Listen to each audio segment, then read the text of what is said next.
All right. Welcome to the stream. First of all, let me tell you the idea of being served with protection paperwork. Grace gets restraining orders served on her, not the other way around. Not from me, but from others.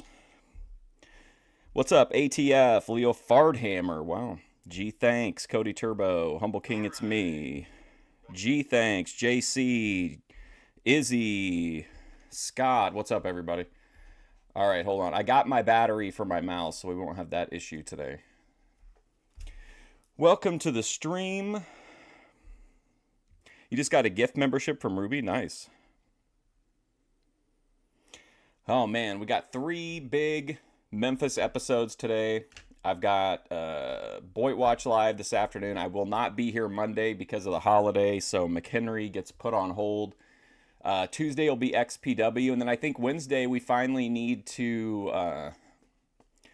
I think it's time for Beth versus Grace on Wednesday, maybe. I think it might be time to finally take care of that issue, but that's pretty much it. That's all that's going on. Let's get into it. We got 3 pretty long episodes of Memphis today, to be honest, but let's roll in here. You lost your voice? Why?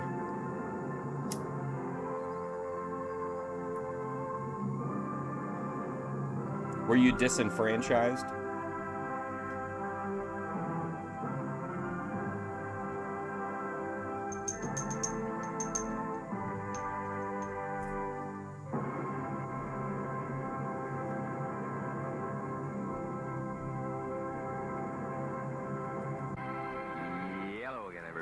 Wrestling, Dave Brown right along ringside, all ready to go with another big championship wrestling. By golly, I'll tell you what, we've got it in a half today. We've got a couple of tag matches. We got some single matches, a lot of action today. Opening single match today, Bub Smith is going to be in here. He's got his work cut out for him because he's going to be going against Billy Robinson in the opener today. Also, we'll be looking at Ken Wayne against Paul Correa. First look at Paul Correa. America. Then a tag team match which will have Tojo Yamamoto and Sonny King on one side of the ring. On the other side, it'll be Coco Ware and Steve Regal in tag team action. Mr. Electricity. The Assassins will be in here, too. They will be going against Rick Morton, and Rick will have as his partner Big Red out of Atlanta. Big Red, wow. Yeah, what an expiration of time match that is. 2 great tag matches coming up right down there. And we're going to be looking forward to seeing Manchester, England's Billy Robinson in action in our opening bout here. We also have some great footage that Jarrett Welch cameras have picked up around the coliseums and arenas throughout the entire territory. We'll have all of it today. Championship Wrestling. Get ready for it. We're going to be back in just a moment.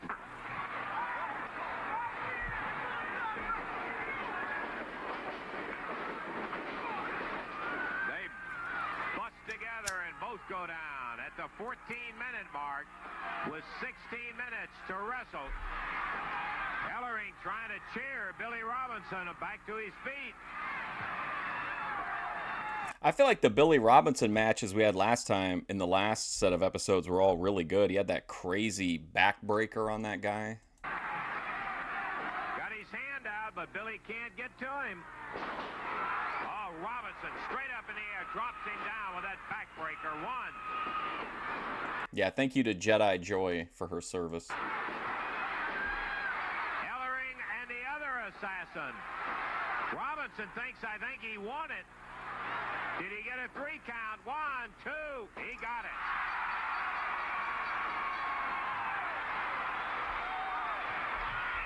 He wins with partner Paul Ellering, Billy Robinson. Paul Ellering. 250 pounds from Jackson, Tennessee. On the left of your screen, Bub Smith. Bub Smith? Against him from What's that shirt say? It looks like a Boyd shirt. Manchester, England. 241 pounds, Billy Robinson. This match won. This is the very end of 79. We watched all the full episodes from 78 and 79 I could find. There weren't very many of them. There might be some more on the Internet Archive or something, I'm not sure. But these are the first 2 episodes are the 15th and the 22nd of December 1979. And then the last episode, or the 3rd episode, is the first episode of 1980. Paul, 15-minute time limit. Referee is Paul Morton. Okay, we're about ready for it. The referee says, do it. We're doing it. Here we go with this opening bout, Davey. Billy Robinson extends the hand. Bub Smith refuses. Come on, Bub. Billy with a headlock. Oh, look at that. Oh, beautiful. Drops Bub Smith down to the mat. Smith, using his head there, he got over to the ropes. This guy's great, Bub Smith. Billy Robinson, of course, heavy favorite in the match over Bub Smith. Bub's been in there with a few, but I don't know if he's ever seen anybody with a class wrestling-wise that Billy Robinson has, Davey. That's true. Bub's got the size, but when it comes to the moves and the experience, whoa, and the jackknife, Billy Robinson the favorite. Bub quickly back on his feet, quickly off his feet. Look at Billy Robinson. He's just set, waiting to counter whatever move Smith comes at him with.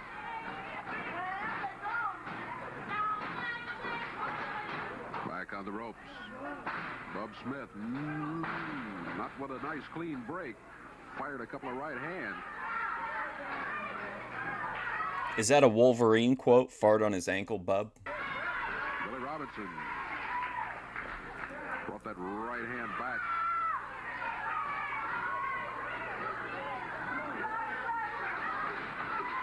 Chop, upper arm, forearm. Ooh, neck breaker by Billy Robinson.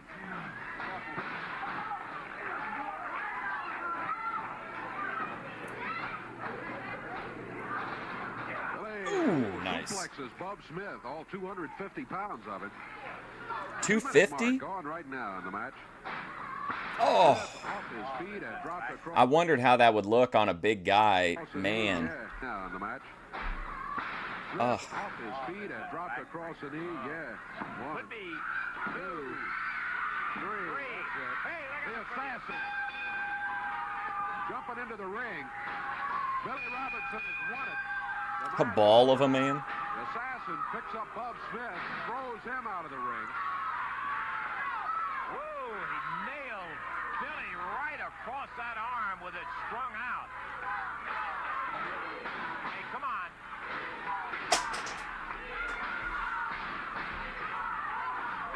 Let's get somebody in here. That's what I was thinking. Like, normally they over exaggerate. I feel like he's considerably heavier than 250 pounds. Yeah, Here comes Rick Morton.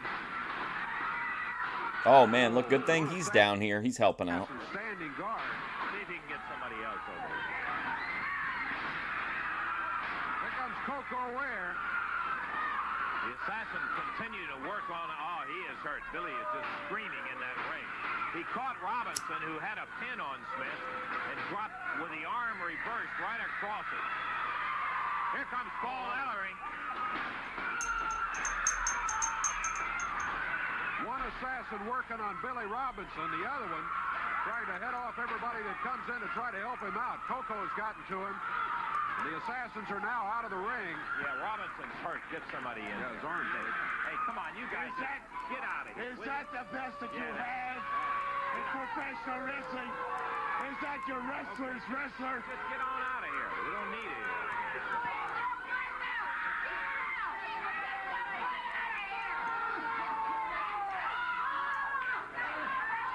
Billy Robinson down. Yeah, I wouldn't move that arm. Don't let him move the arm. Well, they did it this time. The assassins, right as Robinson had the pin on Bub Smith, jumped in the ring.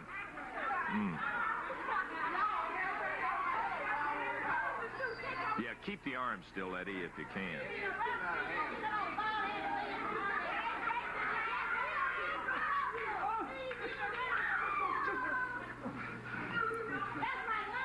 Okay, That one lady in the crowd's really pissed. they're helping. Broke his arm, you punk. Oh, he had that. It was backwards. when he came down and hit on that thing. Well, for whatever consolation it was, the win goes to Billy Robinson. Very little at this time. We're going to take time out. We'll be back with more action in just a moment. Billy out here now, as I told you, the elbow's already puffed up on a real bad swelling. Oh, yeah, I've seen that documentary before. Okay, It was weird, too, because they made it, and then they shelved it, like, forever. And then they finally did release it, though. Action continues on Championship Wrestling. The Jarrett Welch cameras were in line to see what was a classic confrontation. This was a title against title situation. The AWA World Heavyweight Champion, Nick Bockwinkel. The CWA World Heavyweight Champion, Jerry the King Lawler. They're meeting in there. We were there. Take a look at it. And takes a right. As the AWA champ fires back.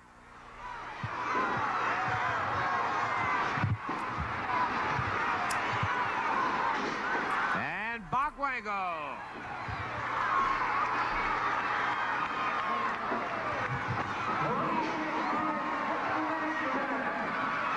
20 minutes past, 70 minutes to wrestle as Nick Bockwinkel nails Lawler from behind. That's what I was thinking. I didn't know the severity of it, but I did hear that he was having some health issues. I felt kind of, I don't know, I really liked the documentary. I thought it was well made, but it's just one of those things where it's like, you know, you really see that it really pulls back like the, you know, you really see the human condition. And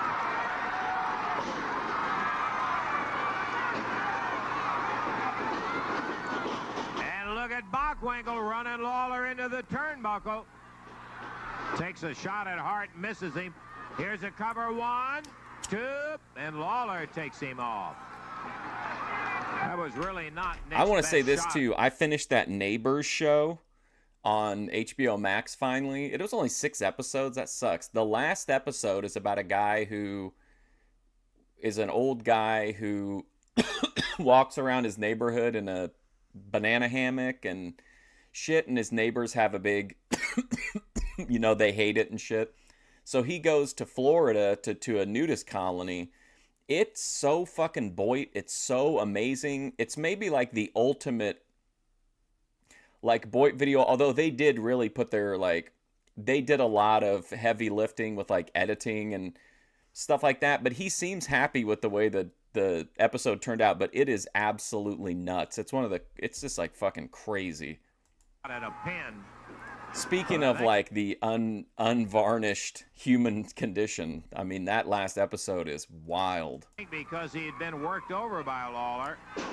He meets this fucking girl down there who's like a razzle-con type. She's got a viral video, Shake That Ass Shorty, and she wants like a sugar daddy, and the whole thing, just that segment alone was like so good, but the whole episode is just like amazing. I wish we could watch it, but we can't. Whoever reported that one stream would certainly report that show. He took the opportunity to go for the pin. Yeah, she was great. Slams Lawler's head down into the canvas. She's like, I think we're in different places in our life right now. They're like 50 years apart. With a hair, the referee saying let go, and he does right over the rope. Look at Bockwinkel. With a knee on Lawler right across that rope. He may have him right here. And if you watch Takedown with Chris Hansen, they posted a great episode yesterday too. The guy who plays Santa Claus at like the sheriff's department events and does like parties for members of the sheriff's department, they bust him for trying to pick up a 13-year-old girl. Bockwinkel. So, I mean, he's just... Comes off on Lawler. 1, 2. Best TV show ever. Just barely Lawler gets out of it. Like a scripted show? Gosh. The Wire. I'll probably say The Wire. I think Breaking Bad is a great show, but I don't know. There's just something about The Wire, I think, that kind of elevates it.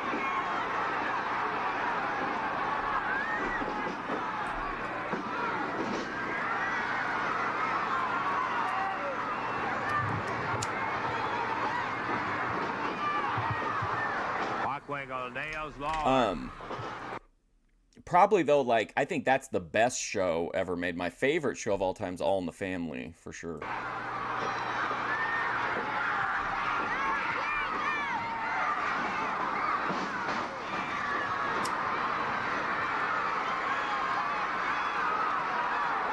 That's a good one too.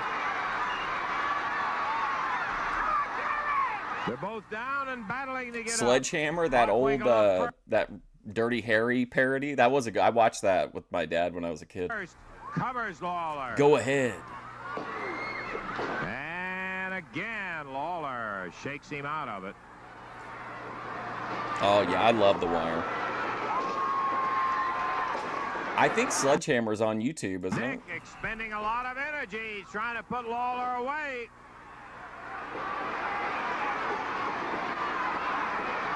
I swore I saw it.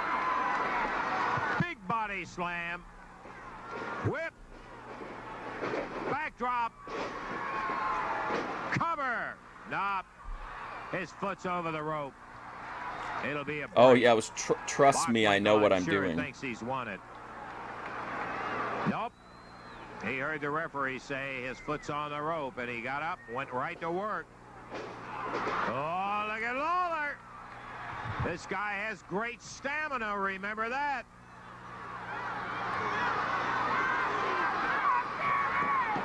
Normally, Bockwinkel would be favored in terms of a long match because of the fact that he has wrestled so many championship matches. But Lawler is I feel like you would like Sledgehammer, It's Me. I think it would jive with your sense of humor. Has tremendous stamina. Mindhunters is good, but like you can't count a show that has no ending, in my opinion. You know what I mean? Like it just cuts off in the middle. Also, it gets really pretentious sometimes. And great recuperative power. Lawler banging Bockwinkel with that right. But it is a good show. Oh, yeah. He finally worked on that head, and he's got him bleeding. Lawler with the elbow. Bockwinkel in real trouble. And Lawler puts... Yeah, he might have taken the strap down as like defense to come back to fire back up again, and then I mean against Bockwinkel, it's going to take more than that to put him down. Him down on the canvas. The blood on Lawler is Bockwinkel's. And Bockwinkel is bleeding profusely from the nose. Well, I'm just saying, like, if you were to try to defend it against other shows, like that would be a pretty big knock. That like, it's not even like they couldn't even keep it on the air like halfway through the show. I really like that one show. Remember, speaking of unfinished shows, I think they kind of half-ass wrapped it up, but you could tell it wasn't supposed to. Was that Carnival show? I thought that was pretty decent. Was it Carnival that had Nick Stahl as like the weird religious leader of the circus people? Also from the left eye.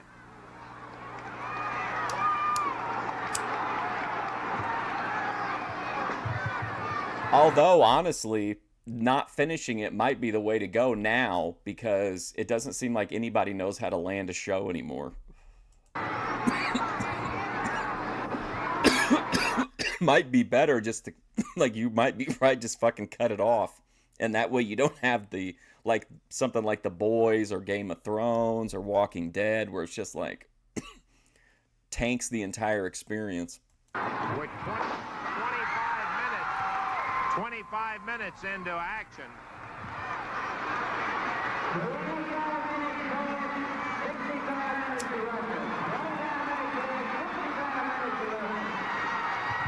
Bockwinkel coming up off the deck.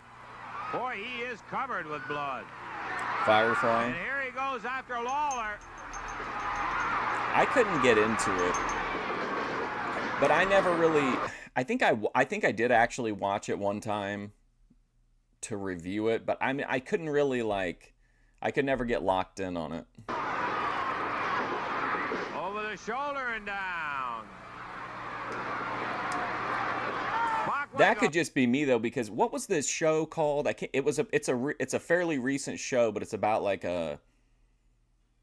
it's like a drug show, and it's got like a kid is the main kind of star of it. I can't remember what the name of it is. I couldn't get into that show at first, and I left for a while, and I tried it again, and I really liked it. And another show I really liked until it went completely to shit was Weeds. I thought Weeds was good for the first little bit.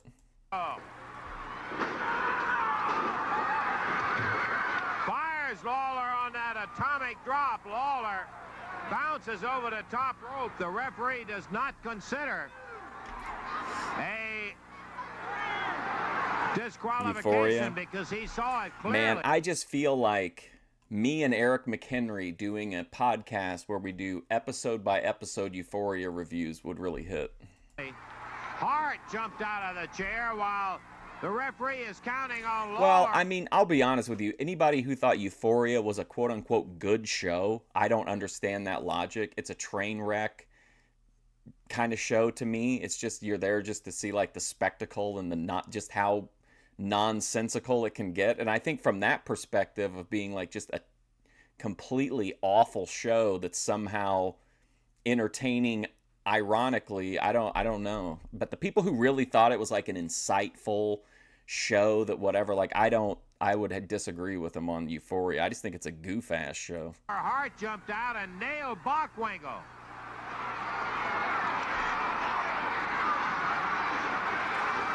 Although I guess with Weeds, the thing that I didn't like about it was the fact that they couldn't just tell this small story and do it really well. They had to keep getting, it felt like every season they had to do something bigger and bigger. And then she's with the cartels and all this kind of bullshit, which Breaking Bad did as well, but they did it like 1,000 times better. Once you get over that initial, or you just accept that he's a terrible person, I guess, then it kind of, a lot of the plot issues disappear for me with Breaking Bad if you just assume that Walt is just a complete asshole, like a, you know.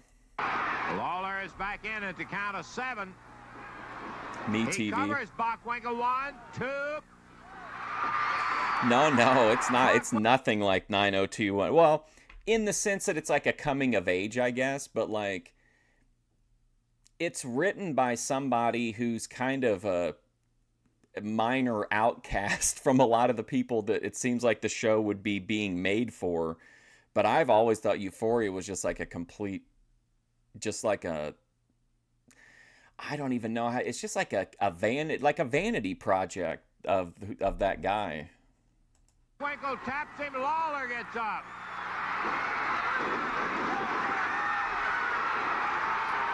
Bockwinkel goes after Hart. He pounds Jimmy, and the referee grabs Lawler's arm as he was getting ready to hit Bockwinkel with a chain. That's going to be it. A disqualification on Lawler. The winner.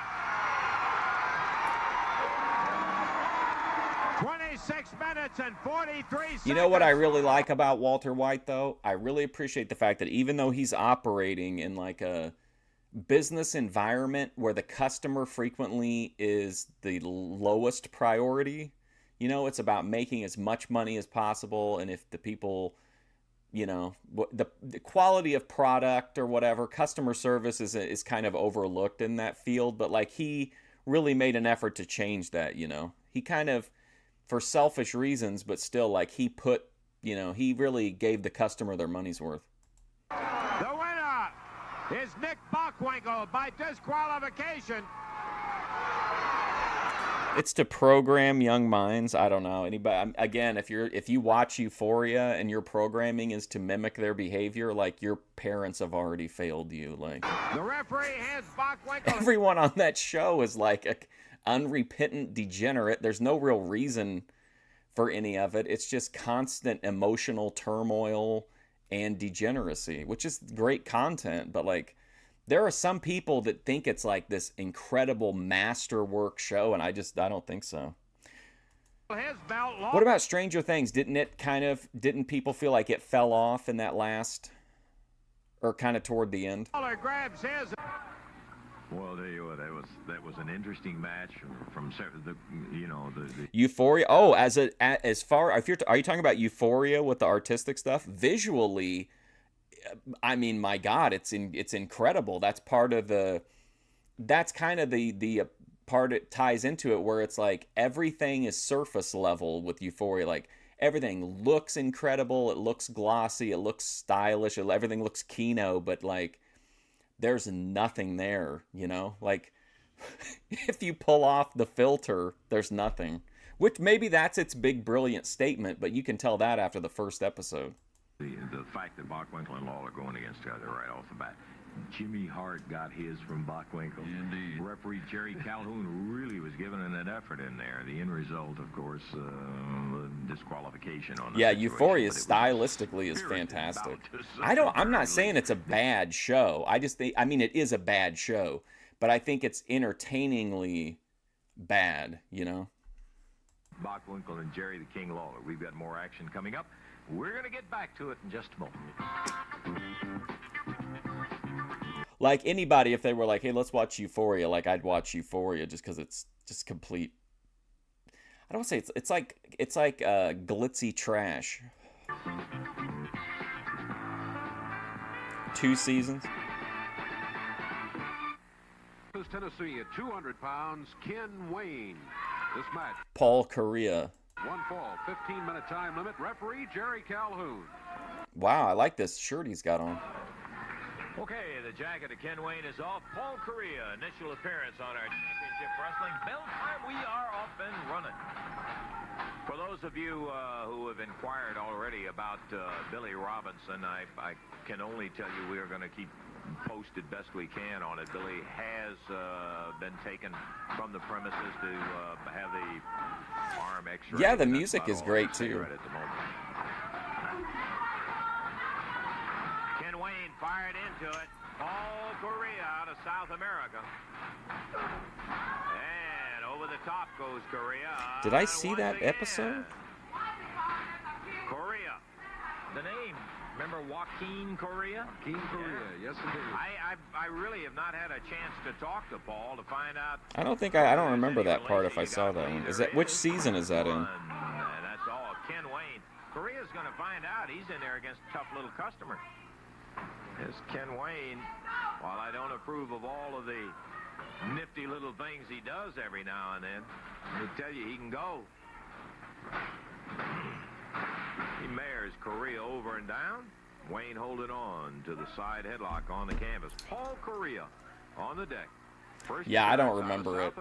I remember that. I looked it up to see if it stirred any memories. I remember the awkward bedroom scene, but I don't remember anything else about that part. Yeah, I mean, it is a cope, but like I'm high all the time when I'm watching this shit, that I watch so much stuff, like unless it's 80s wrestling, I can usually remember that stuff. Against Ken Wayne, Correa quickly into a head scissors. Referee Jerry Calhoun. Wayne, I believe, is saying he pulled his hair. Yeah, that's what he said. He had my hair, repeating it. Count of one, right shoulder comes up. No trouble for a pin here. What'd he say? Did you hear? Ken Wayne said, hey, what are you doing? And referee said, your shoulders were down, and when they're down, I count. What's Kick like as far as, does anybody know Kick's deal with like, Kick's nudity policy? What about Rumble? Can you show nudity on Rumble or no? Wayne back up on his feet, and Paul Correa likewise. I remember the vibe of that bedroom scene, though. Toward the center of the ring. Ken Wayne goes in, ties up with him. Woo! Forearm to the midsection. That one was not a forearm. That one was. Well, 2 out of 3 ain't bad, Dave. 2 of them were legal. The third one wasn't. Down on the back. Listen, ATF Media, you should be encouraging of Kick. That way the sleaze will be over there and you won't have to see it over here. In the neck of Paul Correa and Ken Wayne. of Westworld. He's got him in a slam position. Did I watch Westworld? Drives him down into the mat. Ken Wayne with a cover. 1, 2, but that's all. Correa shot him off of there. If I watched it, I think maybe I watched a few episodes. Yeah, because the library has it on 4K UHD, and I think I watched like a couple episodes of it. I remember liking it, but I ran out of time. He didn't roll him off, boy. He really fired him Now off. isn't it like on Tubi or something? It's not even on HBO Max. Into the ropes, Correa. I just need to start it over again, but I kind of want to do a Euphoria podcast, and I know who I'll end up having to do it with if I want to do it, but I don't know how many podcasts Methadone Clinic and I can have. Ken Wayne. I don't know anyone else who would agree to do it, to like do an episode by episode review of Euphoria. And Correa with a whip to the corner. McHenry is the ultimate. Goes in after it. And Ken Wayne puts him over the top rope. That should be it. Yes, it is. Paul Correa climbed up on the rope. And Ken Wayne, no. Disqualification over. And Correa. Drop kick on Ken Wayne. Ken had dumped him over the top rope in a disqualification, Dave, as Correa had whipped Ken back into the corner.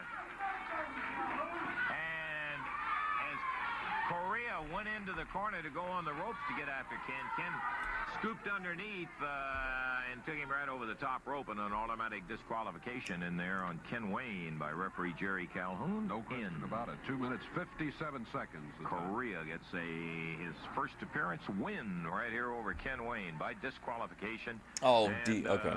Good spirited match while it was underway. I was going to say, I didn't see him pin him. Reminiscent of the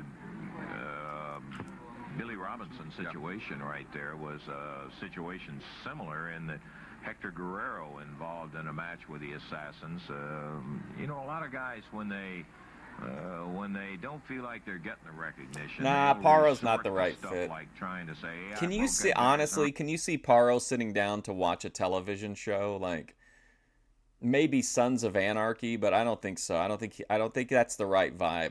It needs to be like a chill kind of podcast. I broke that guy's ribs. I mean, they did that. As a matter of fact, I remember on a couple of instances, Jerry the King Lawler in the past. Remember the rib breaking situation? Yes, I figure it's a great way to get some, well, anyhow, I just give you the editorial comment. I don't think too much of that. Hector Guerrero, we've had a lot of people asking about how Hector was. We were able to get the Jarrett Welch camera to hear a statement from Hector. Let's take a listen to it. Well, my arm, can't say too much. Yeah, I mean, it counts as a show, but I don't think Paro would. Plus, like, it needs to be somebody who's somewhat, like, meticulous. Like, maybe not take a notebook full of notes like McHenry would, but, like, Methadone would take some notes and, you know what I mean? Paro would somehow spin the conversation to, like... Plus, again, Paro, I don't think has any interest in doing pre-recorded stuff. I think Paro's entire focus on doing content is talking to the chat. You know what I mean? For it now, but the ligaments in it. The doctor told me it will be a couple of days before I can even do anything with it. Because he didn't want to do an interview. It seems to be getting better, but there's times that just the pain and the first. Well, I can review those myself. Being tied up and not be able to do anything. That's what makes me mad. Or do I want a shot? Do I want a shot for those assassins? I want to get them with my bare hands. Not only do I want that, I want to meet each and every one of them any way they want. This guy's like, listen, I know I'm just getting started in the wrestling business, but I'd really hope that one day I can come out of an egg. Anytime, at any place. You put the date. You say where they want it. I will be there 100%. But right now, my arm needs to get recuperated. It needs 100% recuperation, and that's what I'm going to give it. In case you missed it out there in the very part of it, It's the ligaments. Hector really was lucky in the fact that his arm was not broken. It's really painful, and it has been giving him some problems. They've tried to keep I'm it working on some immobilized because, a couple of course, some pre-recorded ligaments in it. videos Hector of Guerrero, and we're glad at least smaller he's getting Boyd along people. to the extent that he is. We've got more But most people will probably find them to be completely pointless. They were just clips I thought were mildly entertaining, so I made little like mini, like the old school Boyd Watch. G thinks watching those old school Boyd Watch videos got me thinking I should do some more stuff like that. coming up on Championship Wrestling. We'll be back to it in just a moment. He is indisposed with knots and so forth. How much percent of what? Pretty illusion. Yeah, I'm getting ahead of the story. Jerry Lawler had a match in Louisville, Kentucky at the Louisville Gardens with Ken Lucas. I think most of you probably remember Ken. Ken, a real scrapper. He wrestled here with Championship Wrestling some time ago with his partner, Dennis Hall. They were an excellent young tag team. Ken is seasoned, and he's just a really tough, fine wrestler. He had a match with Jerry the King Lawler. It originally started, the first battle that Lawler had with him was in Birmingham, Alabama, and Lawler wrestled him in Louisville, Kentucky. Now, hold on a Jarrett second. Welch cameras, I want you to watch this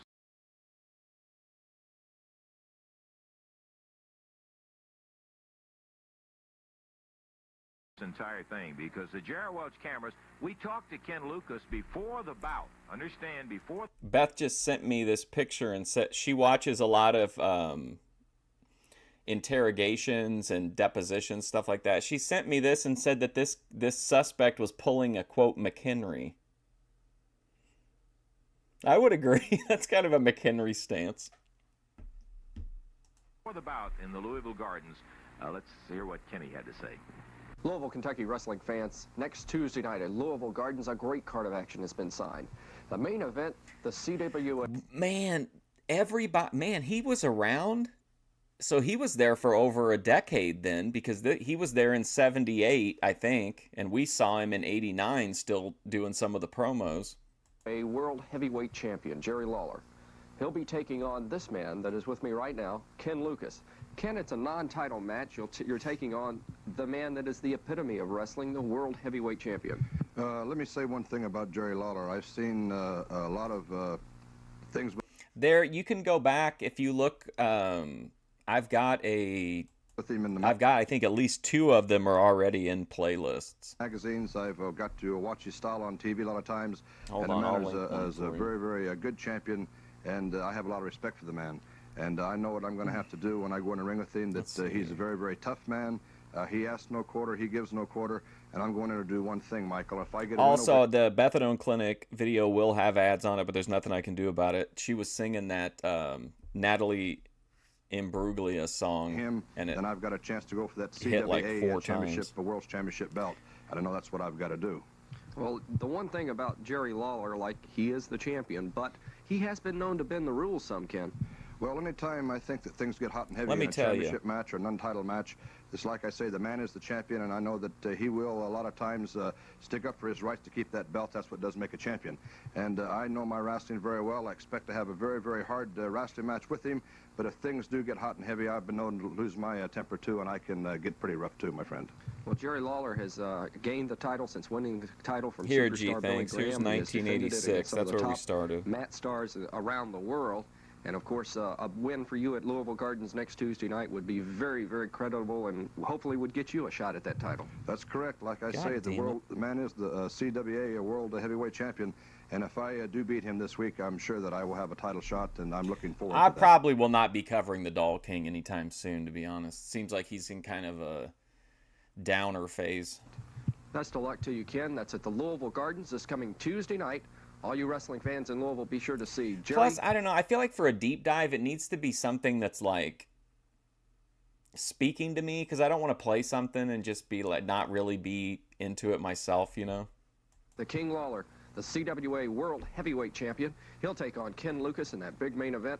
And, of course, this will be a non-title match. Ken, the best of luck to you. Thank you very much. And we'll see you in Louisville Tuesday night. Thank you. Michael St. John reporting from Louisville. Okay, thank you, Michael. In that conversation, bear in mind. Yeah, I saw that, and then I saw that he canceled out on the bike race this year. Maybe, I don't know. I could see doing something maybe. Plus, I'm also kind of down about it because Kai Razy, when she took down the video with her 10 fucking seconds of footage in it, it deleted that Doll King stream. So, like, a bunch of the Doll King lore stream is gone now. Mine, as I said, that was before the match. That wasn't the only comment that was made before the match. As you can imagine, the King had a comment or two to make about it. Let's take a listen to Jerry Lawler. The next long-term deep dive is going to be Ellie's relationship deteriorating and then how she reacts to that. And then there's also like just a one-off deep dive I want to do, but I can't remember what the name of it Tuesday is night, right Louisville, now. Kentucky wrestling fans, you're in store for a great card of action. One of the biggest main events ever signed. As the CWA World Heavyweight Champion, Jerry the King Lawler will take on Ken Lucas. The match will be a non-title affair. And Jerry, Ken Oh, Lucas, wow. Hey, G, thanks. Remember that Gentleman Cat Gets a Haircut video that I reacted to in the OG Boyd Watch? Literally two minutes ago, the guy who made the video commented and said, I just found this, laughing my ass off. Thanks for sharing. This was a one-off type video. I wanted to make something really bizarre and awkward. My fiance, now wife, had a really hard time not laughing. So he's married to the cosmetologist then that works on the cat. My channel is meant to be silly but also informative and relaxing depending on my mood. So there you go. All this time later, the cat haircut guy finally saw his news coverage. To Louisville, Kentucky to take you on. It'll be a non-title match. You're the champion. What have you got to say? Well, I'll tell you, Michael, what I got to say. No, I can't do it. I can't stand here and try to tell you people that Ken Lucas is a great wrestler or that I think he's a good wrestler. And I know there's nothing more that you would like to hear or that the Louisville promoters would like to hear or the fans out there, because I guess Ken Lucas is obviously the best talent you have available in this area. But it's not right for me, the World Heavyweight Champion, to stand here and tell you people a lie. To be perfectly honest with you, I never heard of Ken Lucas before I signed this match. He should be arrested for impersonating a wrestler, and probably will when he comes to town. Who the fuck and I is Ken realize the Lucas? promoters would like for me to stand here and give this guy some credibility because, you know, they want to get a lot of people to come to see this match. But the truth of the matter is, you know, beating Ken Lucas will probably be a piece of cake for me because he's obviously not in the top 10 ranked contenders. He is not a world-class wrestler. I've never seen anything about him in the magazines. I just don't... I've never heard of Ken Lucas, so I can't stand out here and tell you people that it's going to be a tough match. I know you'd probably like to hear that. You probably think Ken Lucas is a good wrestler, but what you don't know is that I am the greatest wrestler in the world today, and beating Ken Lucas will be a joke. Well, Jerry, those are some very strong words. Now, I've heard a lot about Ken Lucas. I hear he comes in with some outstanding credentials, and the man outstanding credentials. You're right here in Louisville, man. I mean, you know, what is Louisville, Kentucky? It's a little local yokel hick town. And you probably have heard a lot about Ken Lucas, but I'm traveling all over the world now that I've won this title, and I have heard absolutely nothing about Ken Lucas. I've been to Japan, I've been all over the world, and the name Ken Lucas never comes up. He is not, like I said before, a world-class wrestler. He is a local Louisville yokel, and, you know, I'm sorry to tell you people this, but this is probably going to be the biggest joke of my career. The comments of the very controversial heavyweight champion of the Continental Wrestling Association, the King, Jerry Lawler. This coming Tuesday night, he'll take on Ken Lucas right here in Louisville, Kentucky at Louisville Gardens. The matches start promptly at 8 o'clock. We'll see you then. Yeah. There it is. Now, that was all before the match. I'm not going to tell you anything about the match. I want you to watch the next... I know we're skipping around a little bit, but he's been heel for a minute, I think, going back a little ways. Didn't he have, like, the deal with Dundee? They had some kind of a... Next piece of tape that we caught. Or was that in Jarrett 89? Welch cameras. This was at home with Jerry Lawler after the match was over with. Let's just take a look. Well, I'm sure you idiots really love this. You're really getting your laughs out there right now looking at me, aren't you? You, Lance Russell, and all the rest of you jerks out there watching. Well, you just laugh it up. I know what you're thinking. Look at that, boy. Somebody finally got to the king. This is what we've been waiting to see for a long time. And Ken Lucas, I know you're feeling like a real big shot right now. Boy, you messed up the world champion's face. Well, let me just say something to you, Ken Lucas. You don't make no reputation off of me, punk. I want you to understand that right now. You He just beat got the things brakes off started, the king. and I'm going to be the man to finish it. Randy Wanzer would be feasting seeing the king beaten up like this. And let me just tell you what's going to take place now. I want you to take a good, close look at this face. This is the prettiest face in wrestling. I ain't never had nothing done like this to me before. I've been put in the hospital. He really did. I've had bones broken. I've had internal bleeding, but I ain't never had my face messed up like this, Lucas. Do you understand me, punk? And I ain't going to put up with it either. Now, when you get down there Sunday, let me tell you what you better do between now and then. You better have your damn picture made every time you can get to a camera, Lucas, because when I get through This is how Grace looked when she showed up on Ruby's porch that night. with you, you ain't gonna look the same, punk. I'm gonna rearrange your face permanently. It ain't gonna never heal up when I get through with you. You're gonna pay 10 times over for every drop of blood that I lost. Souls for every lump Malone. you put on my face. You're gonna get 10, Lucas. Do you Where's understand Souls that? You Malone? just be there Sunday, punk, because like I said, you just started things, and I'm gonna finish it. It's been a long time since I've had a real fight in Memphis, and I'm gonna have one Sunday, and you're gonna be on the receiving end of it, punk. The King didn't feel like being with us in person today. He had those comments to make. I don't have to tell you how the bout came out. Ken Lucas really worked him over, and the return match, pardon me, has been signed in Memphis tomorrow afternoon. 2 o'clock is the time. Jerry Lawler will bring a rather beat-up frame in there to go against Ken Lucas, and it'll be a doggone fine match. Let me give you the Do you guys want to see what I invested in with some of my YouTube money yesterday? entire card. First, let me say that you can get your tickets all day up until 5 o'clock today for the action tomorrow afternoon at the Mid-South Coliseum at 2 p.m. You can get them till 5 o'clock. Ticket office will be open at 9 o'clock and will be open, of course, all the way up until 2 o'clock tomorrow afternoon. Opening bout at 2 is going to have Dennis Condrey coming back into town, and he's going to be going against Paul Correa. Then the second match will also have the return of David Schultz. You remember David, and he will be going against the fine athlete out of Indianapolis, Steve Regal. A tag match, it's going to be a return match. It should be some kind of a bout, too, when Big Red, and you'll get a little better understanding in case you weren't there Monday night, Big Red and Rick Morton will be going against Tojo Yamamoto and Sonny King. Oh, shit, as his Tojo? partner. And then there will be an AWA tag. I got this Ultimate Edition Cactus Jack. Beautiful lettering. So I can finally have the Ultimate Tag Team back in action again. Title match when the defending champions, the Assassins, the Jimmy Sturr shirt has been ordered. I bought it off of eBay already. I'm just waiting for it to get here. Against a guy who will have lots of things in store for them, Billy Robinson and his partner Paul Ellering. If we hear anything on Billy, of course, as I said, we'll bring you up to date on it. Billy Robinson, Paul Ellering going in a title match, not a non-title bout. This will be for the AWA Southern signed title photo against the Assassins, and then and honestly, that's why I grabbed it real quick, because I think I don't know who owns Cactus Jack, but like him being in AEW, I don't see him coming back to WWE for a while, because I don't think WWE is going to change their stance on the things he doesn't like.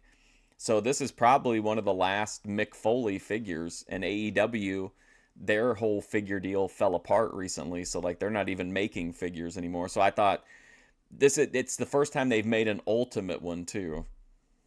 The title match of the afternoon is going to be a bout between A Jerry sound the King investment. Lawler and Ken Lucas, that poor nobody that Lawler referred to, who did quite a number on Lawler's face in there. That action is going to take place tomorrow, right there in the Mid-South Coliseum, and we hope maybe you'll have an opportunity to be right out there with us at 2 p.m. for the action. Get your tickets up until 5 o'clock today. We got more action right here, and we're going to be about, oh, wait, hold it. Power I Town. know you came to tell me to comb my hair. I can't. It won't comb. I don't understand the Power Town figures. They made them on a 7-inch scale instead of a 6-inch scale, which is really bizarre because the AEW and WWE figures are all based off of, like, if a guy's 6 foot tall, he'd have a 6-inch figure, like that kind of a deal. So I don't know why they made their figures like just bigger enough that like you can tell they're not compatible, you know. Just talking with Jarrett, they would do not. I really do. I want that fucking Abdullah the Butcher from I think it was, I can't remember who put it out, but one of the boutique people put out like an Ultimate Edition Abdullah the Butcher. Of Billy Robinson's arm injury right now, but he will not be able to wrestle tomorrow. However, he has been in contact with the Gibson brothers, and they're going to be here to take on. Uh-oh. Okay. Well, as an update, thank you very much, Dave. So kind of let that as it is. I'm sorry to hear about Billy, but suspected as much when we saw what happened in there. Again, we'll be back with more wrestling action on Championship Wrestling in just a moment.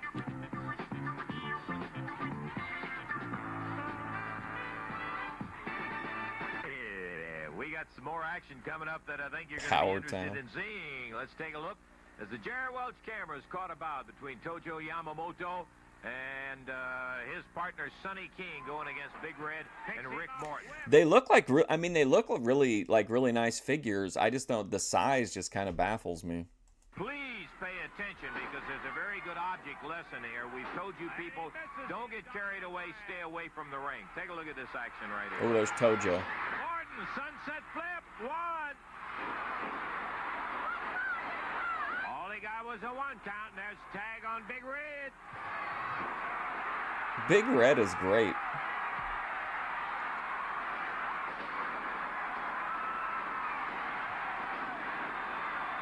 Big Red came ready to fight. Puts Tojo down.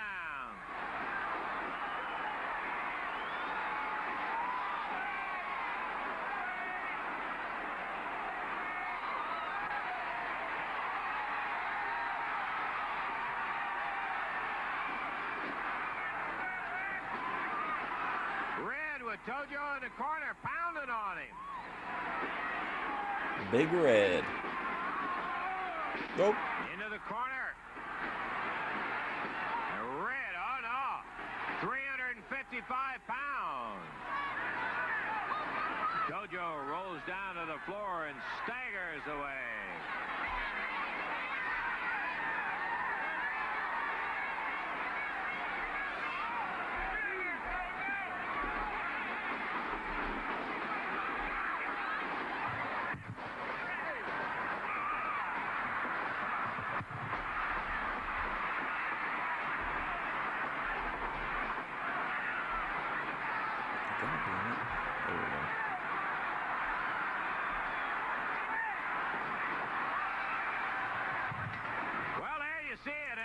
Oh boy, somebody just commented again on the Gentleman Cat Gets a Haircut, and it's someone named Valeria Morieta. She says, laughing my ass off, the algorithm should show this video to all first-time YouTube users. An unexpected participant in this tag match, as a spectator got over enthusiastic, climbed into the ring, and Sonny King went to work on him.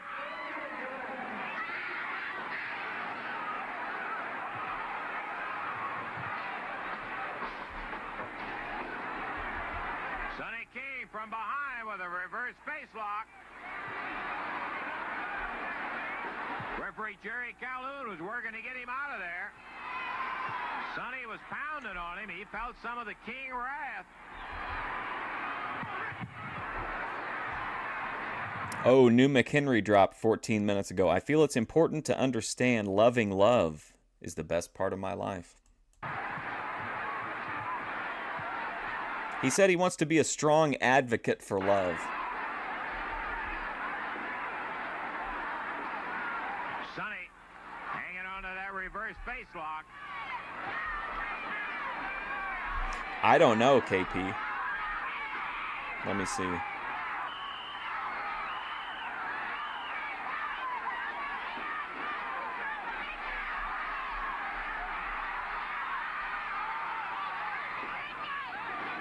Tojo hanging on to Rick Morton. We're at the 6-minute and 45-second period in the match. It's a one-fall, 45-minute time limit, so there's plenty of time in the bout.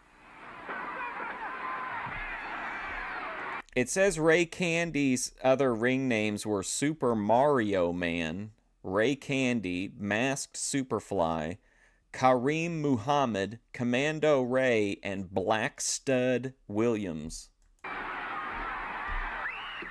Morton fired out of the ring, and he was really heaved out on this concrete floor. Bounced off the table. Oh, he was in the Zambui Express. Red comes over to protect him. Morton hit the floor hard and hit the table out here.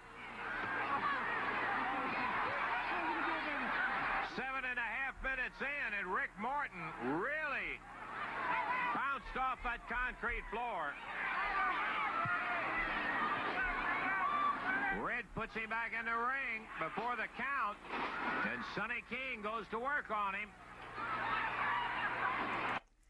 Well, that was in an old video, Leo. He still wants to get married, but he's 37 now.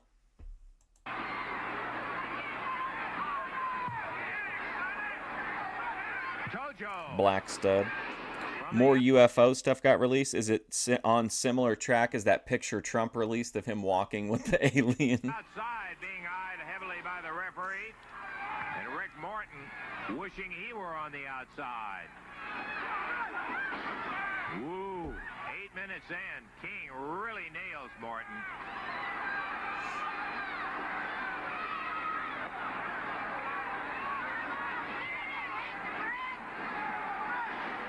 Whip. Tojo a chop. And Morton almost went through the ropes. He was fired into those ropes so hard, he almost went out the other side. Tojo moves the hands and fires the foot, and now a chop. Rick Morton in tough shape. A long way away from Big Red. All the way over, almost in Yamamoto and King's corner. I've got a few videos from the National Archives, UFO-wise, I want to watch on stream sometime.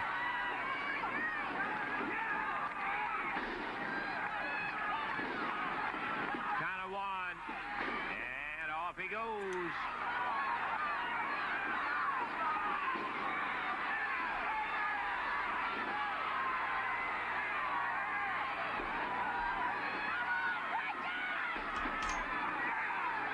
Morton firing his way back.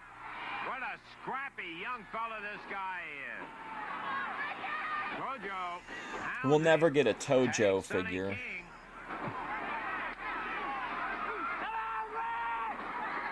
And King rattles him off the ropes over here.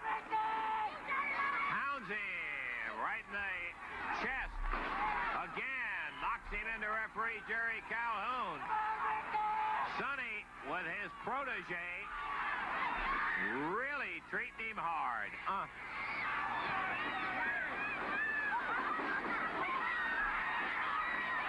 Rick trying to. Oh, I moved forward in AEW too last night. I'm now to remember the very first, it was some kind of a battle royal for a diamond ring, and then they did a battle royal till they got down to 2 guys. That's where I'm at now. I just finished that up, and I couldn't believe they were still booking Jimmy Havoc. That guy He sucks. pulls up and kicks King back. Yamamoto from behind. And no, I won't. Please stop bullying Jimmy Havoc online. From Thanks. Sonny King. No thanks to stopping bullying Jimmy Havoc online.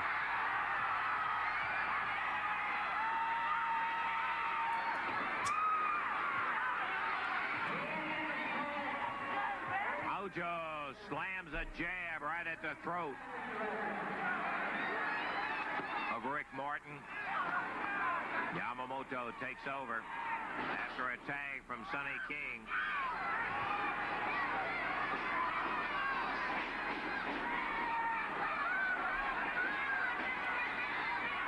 Big Red comes through the ropes. Referee trying to get him outside. Here comes King down the ropes. Tojo slams Rick Morton on this side of the ring. Referee trying to get Sonny back in his corner. Oh boy. Now. Red out of the ring, and now the referee getting Sonny around the corner. Trying to keep the Big Red and Sonny King apart. Tojo chopping, jabbing, slamming Rick Morton around. Morton through the legs, trying to get away.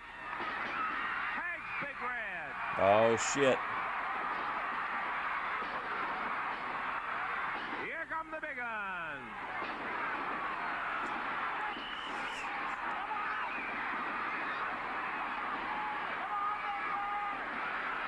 Come on, Big Red. Oh, man.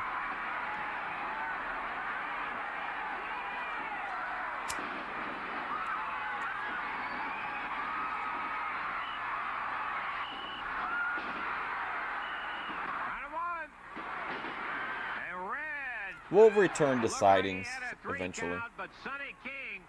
We always do. Doronda's almost over for the second watch. Sonny and Big Red going at it. And it's Red with a referee in between, turns around. Tojo nails him with salt in the eyes, it looked like. 3, that's it. 12 minutes, 27 seconds. And the winners are going to be King and Yamamoto. Yeah, but not without a battle, I'll tell you for a fact in there. Okay, that was Sonny King, Tojo Yamamoto, Big Red, and Rick Morton in there. Some kind of scrap, and Tojo hadn't changed a whole lot. We got more action coming up, and as a matter of fact, we're going to have a chance to see Tojo and Sonny King in the ring right after we take time out for this. Boom. Yeah, that's right. Where's the camera at? What do you, wait a minute. Get a good shot of this. Good-looking camera lady, get a good shot of this. You get a good shot of What's this. up, Paro? What in the world is that? African cowboy. African cowboy. Hey, Sonny. African cowboy. You know what, Lance? What's up, Daniel? When they saw me come out here and hog-tied the elephant, they said, you are a cowboy. Being a third-generation African in this country and not denying the United States, I brought both the flags out here, Lance. I am going to turn professional wrestling around in the Mid-South area, Lance. In the Mid-South area. Just like I've done when I first came here. I'm going to do it again, and I'm going to show you, Lance. I was afraid of that, Sonny. Okay. I'm going to let me switch one of you. Oh, swell. We have a new championship wrestling emblem out there. This is Class 4. That's Class 4, Lance. Okay. That's Class 4. Okay, Sonny, please. Thank you. Sonny King. Well. This is television, I think. Yeah, that's great, Dave. Yeah, love it. I got my ticket already bought. I hope you have. With that as our desk emblem. All right, here we go. All right, this is going to be a one-fall, 15-minute time limit match, introducing at a total weight of 467 I thought this was Jackie Fargo for a second. pounds on the left of your screen. From Japan, Tojo Yamamoto. His partner from McCall, Louisiana, Sonny King. What's up, Virginia? At a total weight of 445 pounds on the right of your screen. From Union City, Tennessee, Coco Ware. And from Indianapolis, Indiana, Steve Regal. Why would they wear MMA gloves? Time limit, Jerry Calhoun, the referee. You know, Davey, I heard that ATF Media said that not only should they not wear that kind of safety equipment, they should compete nude like they did in the original Olympic Games. probably, in all honesty, have been a little remiss in this bell time. The fact of the pairing of Tojo Yamamoto and Sonny King, we really haven't said a whole lot about. We've used the word formidable teams. Boy, if it has ever been used accurately before, it really can be now, because the only question I have is not the individual ability, whether these guys can work together as a team, because they both can be so mean they just may end up. Sonny's not going to wrestle. I just came out here to add some color to this TV out here. I was thinking that they should, Daniel. And set out here, the people will know that Tojo Yamamoto doesn't need any. They should buy America Online so that they can own Fusion Studios, and then we can use AEW footage. Help really, you know. Oh, what's going on here? Yeah. Watch your trick. Oh, yeah. This won't happen, man. That's fine, Sonny. You just stay right out here and leave Tojo by himself. Tojo can handle himself, right? One.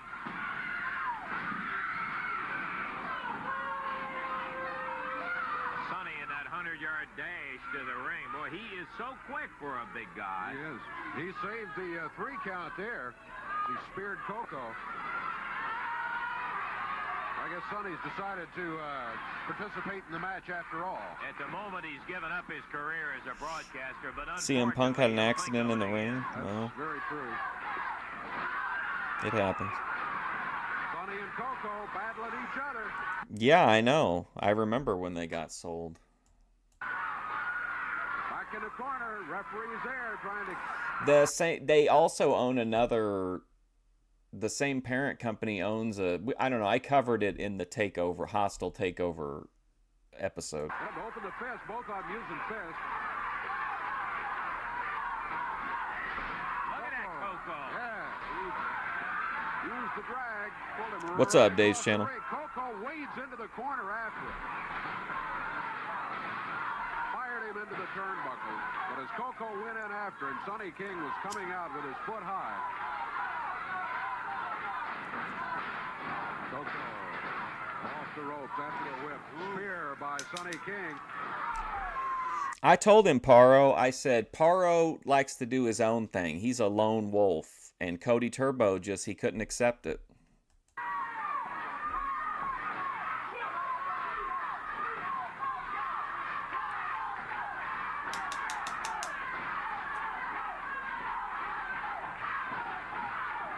Sonny with a tag on Tojo Yamamoto.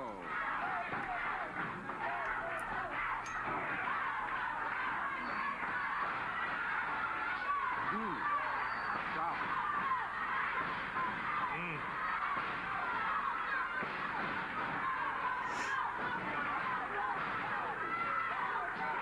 Oh, man. Good night. The chest just Jeez, he ain't messing around.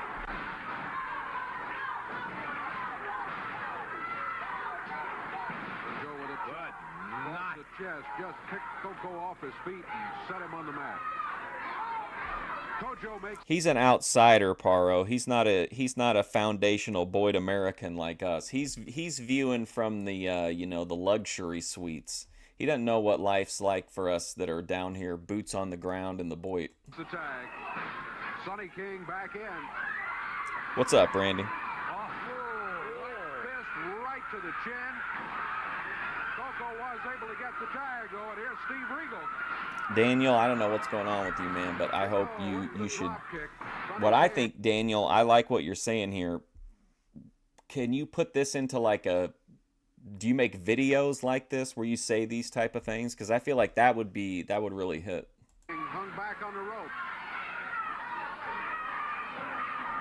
There are people who need to hear this. Climbed out of the ring after that right hand. He almost fell over backward on his head. He is out on his feet in effect. Oh, what a shot he got from Sonny King. Steve Regal battling Sonny. Sonny's made a tag. Tojo. Everything's from Memphis. He chopped Steve Regal down to the mat.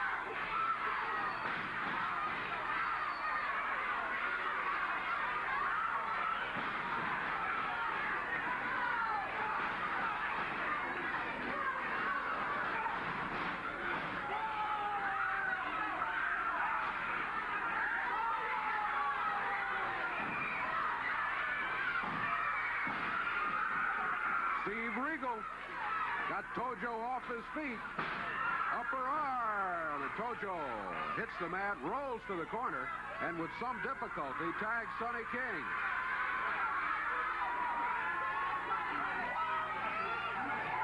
got his head popped pretty hard from Steve Regal. Steve makes the tag. And there's Coco Ware coming back in. Coco got a Mattel figure recently, but I haven't seen it in the store. Coco with his head cleared a little bit now. Be interesting to see how he goes in there with Sonny after Sonny really rattled his bones with that right hand. Yeah, Mr. Electricity. On him. It looks like he's choking him. He fucking stomped his ass. His hand across Coco's face, mouth and nose. Can't breathe. Sonny takes him over to the corner, tags Tojo. Sonny King holding Coco Ware. Tojo with a chop.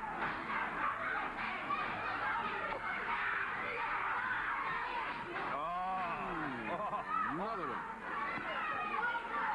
That hurt over here.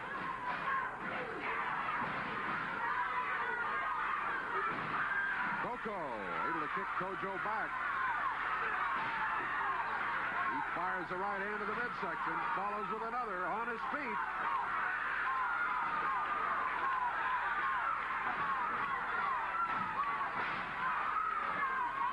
Coco drop kick Sonny over in the corner. Sonny hung onto the rope. Wilbur Snyder. Does he own a pretzel company? Yamamoto in the headlock, over to the corner. Steve Regal in after the WCW, tag. NW, that's Tojo up in the fair. rope. Regal waiting. Cover, 1, 2. Tojo's able That's to why break I've it got at the my 2 count. NWO shirt We're on, brother. 6 minutes into the action. Tojo into the rope, caught himself and comes back with a chop. Boy, tell you, Tojo's chop has lost none of its power. You got that right. Sonny King puts Regal into the rope.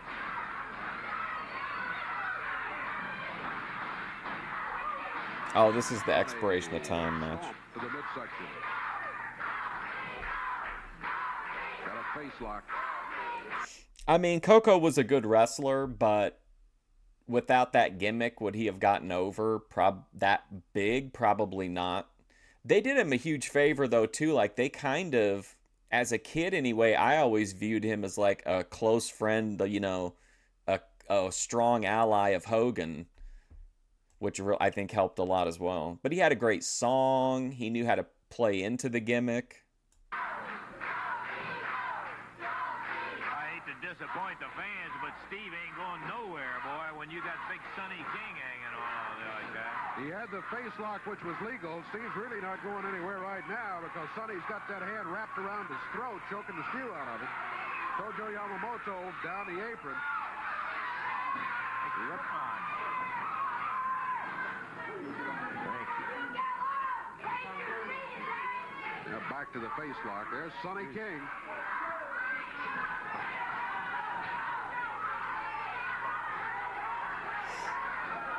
Tojo halfway down the apron again. Referee trying to get him back to the corner. They is a new 7 version of minutes, 15 WCW seconds. Starrcade. Look out, Tojo's got a wooden shoe in his Yeah, hand. didn't they bill him in WWF as like 220, which I feel like is way heavier than what he was. Or maybe not, I don't know. He nailed Steve Regal. When we watched, when we did the Twitch stream the other day, JYD was jacked, man. He looked crazy. Sonny King. He had so much like bounce and like movement, like mobility. Coco tied up on the other side of the ring. Sonny throws Coco out of the ring between the ropes.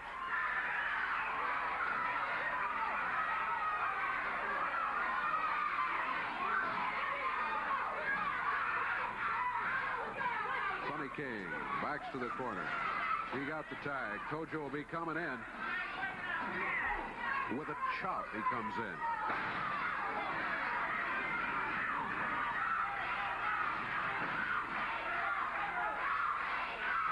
Boy, Regal and Coco both have really been taking a beating from these guys all the way through the match. I don't think so, Coco Randy. after the tag, he's been resting in the corner for a while. Boy, he is ready to go.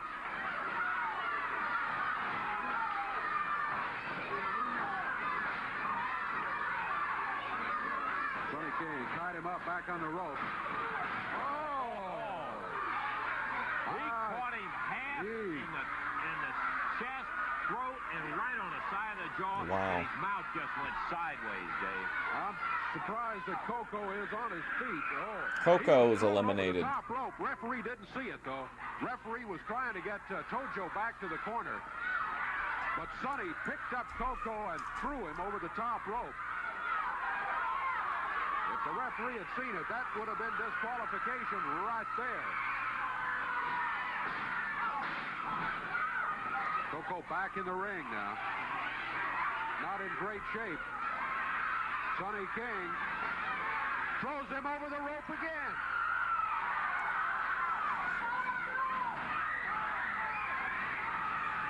Regal trying to get to Sonny King. Referee Jerry Calhoun trying Come to on, ref. Regal, not the legal man in the Junkyard ring. Dog was Coco, at who's two. been thrown Was it over both the top companies in rope twice by 1988? Sonny King, but both times the referee was trying to get the other traffic straightened out and didn't see it. 9 minutes. His WCW run wasn't very good, was it? 40 seconds gone. Coco tied up in the corner by Sonny King and Tojo. Oh, sorry. I guess the tape cut off.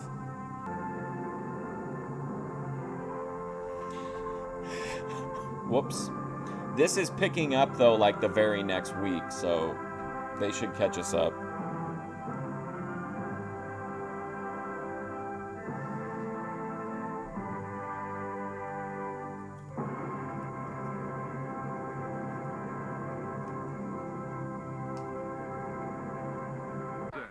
At a total weight of 442 pounds. From Memphis, Tennessee, Jerry Bryant. And from Indianapolis, Indiana, Steve Regal. This match, one fall, 15-minute time limit. Referee is Paul Morton. Let's see, looks like Jerry Bryant is going to be starting for his team. And the Southern Championship belts. Yeah, I would Being think taken so. off Or now yeah. by the Assassins. Handed outside the ring for safekeeping. This is a non-title match, by the way. He didn't want a job to Muda? That's weird. Underway. One fall, 15-minute time limit match again. Side mare by Jerry Bryant puts the big assassin down on the mat.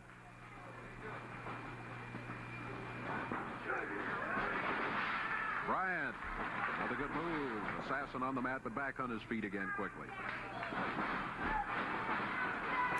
Jerry Bryant was 4th. That's pretty impressive, though. Reverses it, puts the assassin in. Drag all the way across. The last guy you said that about, he was actually ranked only 1 from the bottom, so Jerry Bryant at least got a couple spots on him. The ring. List Assassin quickly on his mogging feet. him. Bryant back in the corner now. Speaking of mogging, have you guys seen this website that guys go to, and it pairs you up with a random guy, and then you decide, like, which of you is better looking? That's the strangest thing to me. Little hair pulling by the assassin as he yanked Bryant out of there. Bryant with a whip. Oh, Tried to slam, couldn't get him far off the canvas. Count of 2. Bryant could not get the assassin too far off the canvas, but he did drive him on down to the mat. Well, a lot of size in the assassin's corner over there. 590 pounds, both of them huge. The assassin with the head scissors on Jerry Bryant.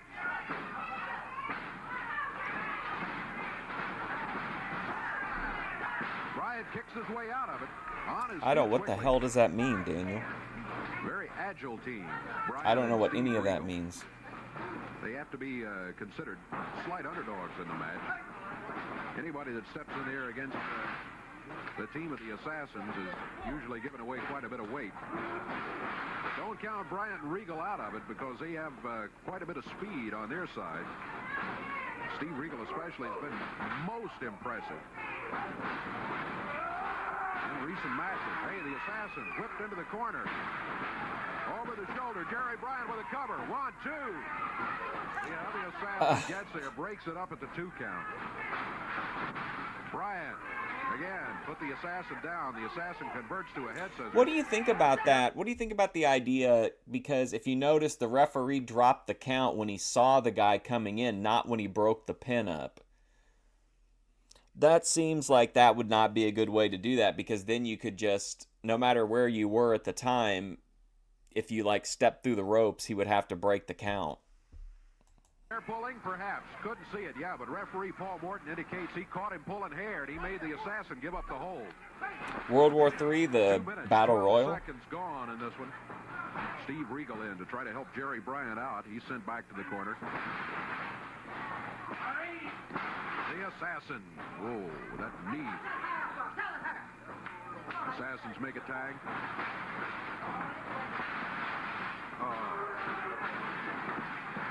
Jerry Bryant on the mat. A cover. 1, 2. 2 count. Jerry Bryant kicks out of it. He's still in there. Been Jerry Bryant all the way in this one, the official man in the ring. Steve Regal. Starting the cheers. Crowd behind Jerry Bryant. Come on, Jerry. To get over to the corner, get the tag on his partner, Steve Regal. Face lock by the assassin. Bryant trying to break loose. Unsuccessful so far, but now he's out of it. Too far away from the corner. He started. There should be 2 referees. I mean, I could understand that completely, especially in a tag team match. Gorilla Monsoon always advocated for you need 1 man on the outside and then 1 referee on the inside. The Mogging channel is probably created for a disc commercial. I just think that's so weird that that's like a thing. To his feet. He's very near the assassin's corner. Steve Regal steps. How much time do you think Lalo spends on it? I feel like that's something he would definitely do. And like if he ever beat anybody, he would like screenshot it and show Grace to try to increase his value. In the air and said to referee Paul Morton, hey, that's 2 against 1. 1 of them out of there. Cover by the count of 2. There's the tag. Here comes Steve Regal. Regal been watching for 3.5 minutes. They probably just in that battle royal just probably had like certain key moments that production knew to look out for or would look for a signal for or whatever, and then the rest of it was just kind of like it didn't really matter, you know, at least until you started to clear the rings out a little bit. But it was pretty chaotic. Good drop kick, and he puts the assassin. No, I didn't play that, Daniel. He gets a drop kick too. Assassin number 1 and 2 both down on the floor. Now it's assassin number 1 rolling back under the ropes into the ring. What about Bob Orton Jr. of Virginia? 3 minutes 50 Was he seconds there? Gone. And a 1 fall, 15-minute time limit match. Hi, Vinny. Happy Memorial Day weekend, buddy. We got you all. I got you all plugged in on Boyd Watch Live later. McDonald's trip. Assassins, the current holders of the Southern Tag. I thought about the car trouble video, but I thought the comfort of a McDonald's trip, I think, was the way to go. Championships. This is a non-title match. Title or no, Regal and Bryant would love to put away a victory over these assassins. Regal with a cover. 2 count, but the assassin breaks out of it at 2. No Bob Orton. Regal, good move. Nice leg drop. Puts the assassin back down to the mat. Steve pulling him over closer to his corner. Gets the tag on Jerry Bryant. Jerry's had a little time to recuperate after being worked over by the assassins. Hot box the mask. Bryant, he only got a 1 count. Jerry goes to work on the leg, trying to soften the assassin up. Get him in position where he can hold him for a count of 3.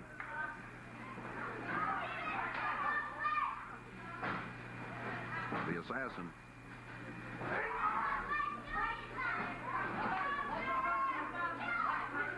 Assassin not able to make a great effort to get out of it. Bryant had a pretty good hold on him. Makes the tag, and here is Steve Regal. Regal takes over. He goes to work on the assassin's left leg. Yeah, is John there? There's a tag made. Jerry Bryant. All right. John, holla, if you hear me. Back to work. Good strategy by Regal and Bryant. Bryant trying to catch the assassin before he gets to the corner. He almost had him, but the assassin was able to make it. Just barely got the tag. Big assassin number 1, I think. It's hard to tell them apart. He's really working the leg. Yeah, that's assassin number 1 against Jerry Bryant.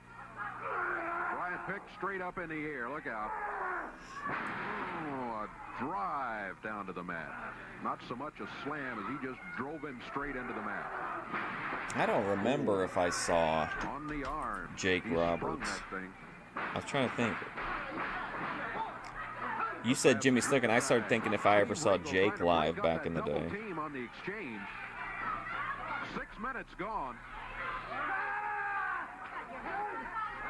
Bryant. Ooh, driven to the mat again with that arm hung up behind him. Now the assassin puts the stretch on it. The other assassin sits down on Jerry Bryant's Okay, left arm. here's the caliber of card that normally came around here in the late 80s. This would have been in a little bit bigger city, so it would have probably been the B show instead of the C show. But Monday, May 15th, 1989, they had Brutus Beefcake versus Macho Man in the main event, Jake Roberts versus Ted DiBiase, Hercules versus Dino Bravo, Bret Hart versus Mr. Perfect, Paul Roma versus Boris Zukov, Rockin' Robin versus Judy Martin, and the Bushwhackers versus the Brainbusters. That's a pretty solid card. Which they have really worked on.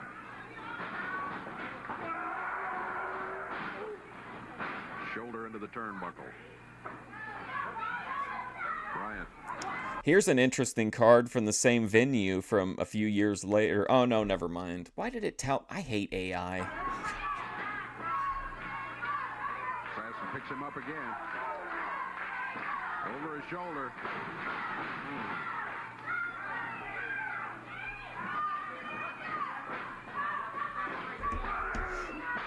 Bryant pulled his arm back, starts for the corner, needs to get the tag, but the assassin caught him by the foot.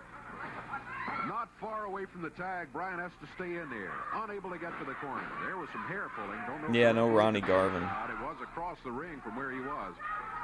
Jake versus Bryant Bundy, gets Hugh down Scanlon. to that, and the assassin That's an interesting match. continue to work on his left arm. 7 minutes, 20 seconds gone.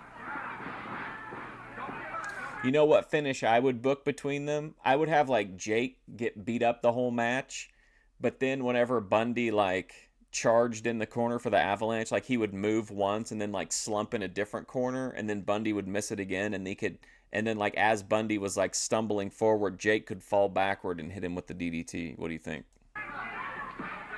Steve Regal telling Jerry, hey, don't give up. Try to get over here and get the tag.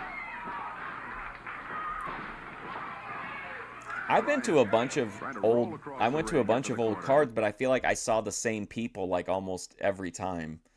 Like I think every main event I saw as a kid was Billy Jack against Hercules, which I think was like the C show headliner at the time. The assassin got him pretty well tied up. You see, he's got a handful of hair. George Steele was always on the card. Spotted by referee Paul Morton. Possible submission. Let's see. Referees. The Assassins get a submission out of Jerry Bryant. They had really worked him over. Boy, that left arm, they had done just about everything to it they could. Slammed him with it behind him and what have you. And finally, the Assassins are working on it, and Jerry Bryant just couldn't. Too much hang dead on weight, anymore. He true. gave it a good go. He stayed I in would there, book squash matches and one semi-competitive match. But Jerry finally had to give it up. So the win is going to go to the Assassins over Steve Regal and Jerry Bryant. Steve helping Jerry out of the ring area now. Hey, Dave. Yeah, Steve. Something's got to be done about that. Man, they're trying to break everybody's arm around here. We got to do something I about keep it. forgetting this is I couldn't agree infused. more, Steve. The Assassins have been hurting arms with great regularity here the last few weeks. But Jerry on his way back to the dressing room now. Again, the Assassins win at the time on it 7 minutes 51 seconds. 7:51. Sheku Kante. We'll be back with Kat more Zabulis. wrestling action here in the ring in just a moment. But right now, young man who came into the area from Manchester, England, and everybody, I think, was glad to see him in here and has enjoyed his wrestling style over recent weeks. And he had something to say, and we wanted to bring it to you. Here is Billy Robinson. Lance, I want to thank you for giving me the opportunity to, shall we say, talk about how I feel at the moment. And the injury I've sustained, and I obviously feel a bit down. The ITS. And physically, I just arrived in your area, and I was trying to show you people what I was worth, and this comes about. And it's, I've met a lot of nice people while I've been down here, and the people have really been warm and considerate, and I was just starting to make friends and get along with the people, and I really deep down feel bad about it. It could have been a lot worse. It could have been a major fracture where my wrestling career would have been finished completely, but the doctor said, although it's a break, it will heal. For an hour? And although there's Wow. no time limit on it, I'll be back, and I promise you, I will be. This has come at a time too, and it's certainly going to dampen. Do I watch wrestling for Japan? Sometimes. The Yuletide of Christmas from Not so much on here, because a lot of the time my stream gets shut down if I try to stream it. But there's like some older All Japan I think we could probably watch, or like some outlaw companies. family, but I'll be back. And again, I want to thank you and all the people concerned.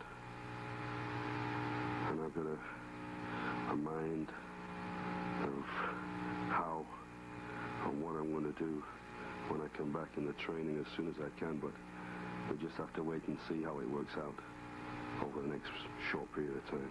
Again, thank you very much for listening to me. Okay, Billy Robinson, as he said, he'll be back. You know, this is a very funny situation.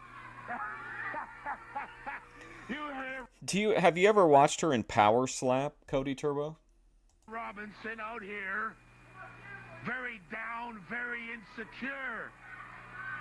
We have the confidence because we understand that we broke his arm. They changed it. The wrestling public I think AEW is basically just like if Chikara and Ring of Honor like came together. It's like half work rate, half, comedy. Fantastic a conditioned team we are by taking an advantage of this British wrestler. In Europe, where you wrestled, Robinson, when you started when you're 18, you found out how hard it is. And we're taking away your confidence by belittling you in the ring. But there's only one thing here in Memphis that we have to contend ourselves now with, and that's the Gibson brothers. I'm going to say something that Ricky Gibson and his brother consider themselves a fairly good team. But whenever you climb into the ring with the Assassins, see, this is the Brotherhood of the Assassins, the toughest team, the Southern Tag Team Champions. Now, I know that Gibson had a little bit... Wasn't that in Skyrim? With his last the Brotherhood time of the we Assassins? But I'll maintain one thing, that we actually have the ability that whenever they climb in the ring and they fall down on the mat, because they're going to lie there. They're going to lie there because we, and they also know what a strong, impregnable team we are. And Don't try to pregnate very hard them. To find a team that can dispose us, because disposing us is going to be the most difficult thing that Gibson's, Billy Robinson, and I'll go back to Robinson again because he keeps on saying he'll be back. I doubt if he'll ever be back because all the confidence and all the securities are taken out when that arm's broken. And when you lie in the hospital and your bones... AEW was so hard up to promote that game at the time, they sent me a free copy of it. ...are broken, your mentality gets lower and you can become very, very depressed. And we made sure that depression is going to set in on you, Robinson, and also the Gibsons. Yeah, Haley J is You in don't have Power a chance Slap. against us because we know exactly your faults. We know exactly how to defeat you. Be very careful when you wrestle as Gibsons. The Gibsons, we plan on being merciful if they don't want to fight too much. If they just lay down and give us a match, we'll be merciful.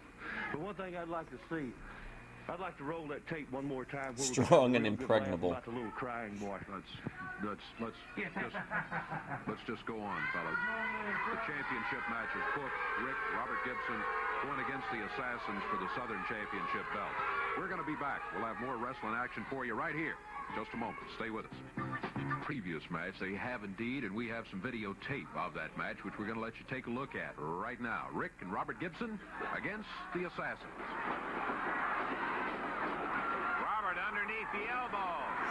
Shoulder butts him off, but both of them are down now. Rick trying to get Robert over for a tag. Yeah, I didn't think it was I didn't think it was bad at all. I just didn't think it was like, you know, I still didn't like it as much as I liked No Mercy or WCW versus NWO, but I thought it was a fun game. It was way too, like,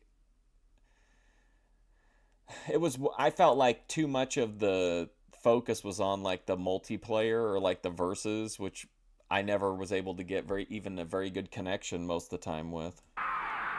So I couldn't really do much about it. I thought the storyline was kind of cheesy.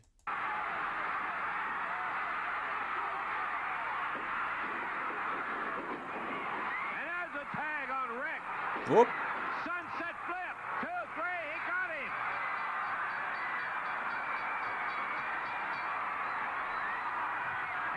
Minutes and 39 seconds. The Gibsons in an upset win with the Assassins.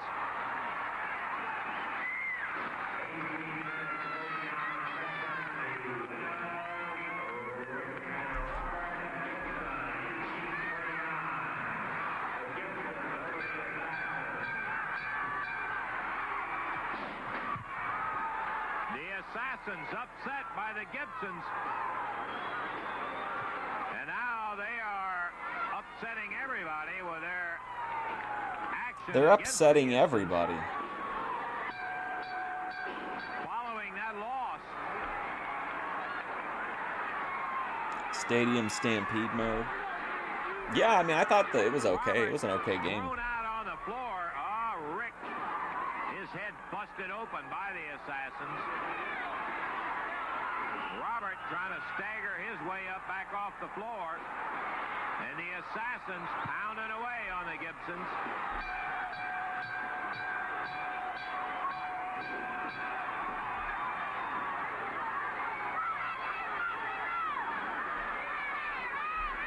Here comes David Schultz to the ring. Dr. D. The Assassin grabs Robert Gibson and throws him back out. And Schultz up there telling the Assassins, hey. He's like, hey, cool it, boys. Leave him alone.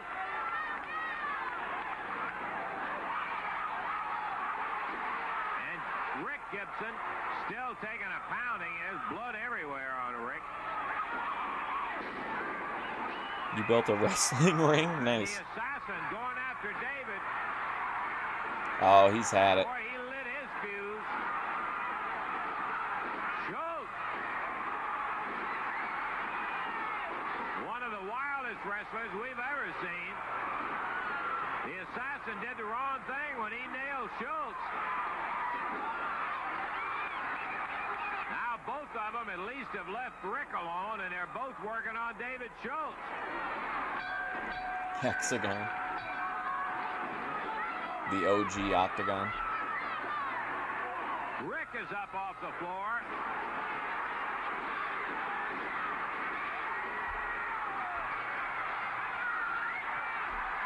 Oh, no. They're going after the mask, and Schultz is helping the Gibsons.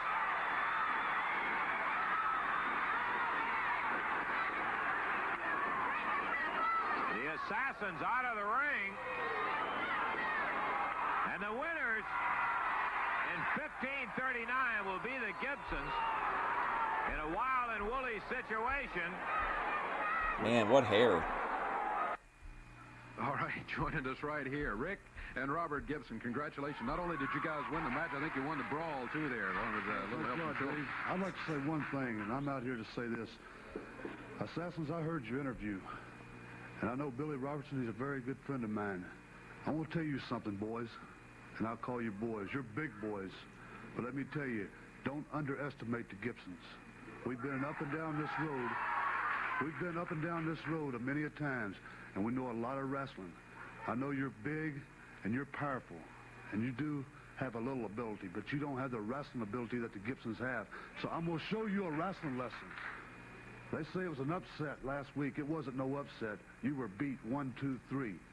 Now, you like to break arms, you like to break legs. I've had broken knees, broken ankles, broken arms, and the whole bit. Well, I've broke a few too, and I can break more. So let me tell you, boy, and you listen well. If you once, and I repeat, once, go after my arm or Robert's arm or leg to break it, then we're going to start some breaking right there. Wrestling is a sport. It's a sport to get out there and win. Well, that's what we're out there to do. But if you want to make it that way, if you want to break arms and break legs... I think I've talked about this before, but sometimes after the shows, we go out to like Denny's or whatever, Ian would have like a, not just a Band-Aid, but like a huge, like a full-size gauze pad on his forehead. And even then, like sometimes it would fill up red or it would start like to leak or whatever. Legs. Well, let me tell you, Pally, we can do the same thing. Pally. We can do the same thing. Assassins, we know we have been the champions here before, and we can be the champions here again. And come Christmas, you all right? You all right, Daniel? Right here in Memphis, Tennessee. Okay, thank you, Rick. Robert, on their way to the ring, we're going to take a look at them right now. Excuse me just a moment. Let me step back around the table. Rick and Robert on their way. Here we go, the Gibsons. Their opponents get in here. We are going to see them in action. Here come the opponents. Introducing, at a total weight of 466 pounds on the left of your screen, Buddy Wayne. Unknown, the Avenger, and from Memphis, Tennessee, Buddy Wayne. Going against him in this match from Pensacola, Florida, total weight 454 pounds, Rick and Robert Gibson. A one-fall, 15-minute time limit match. The referee is Paul Morton.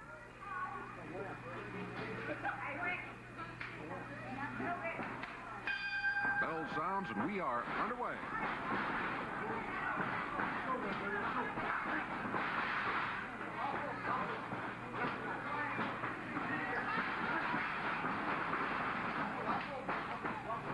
I believe it. It happens.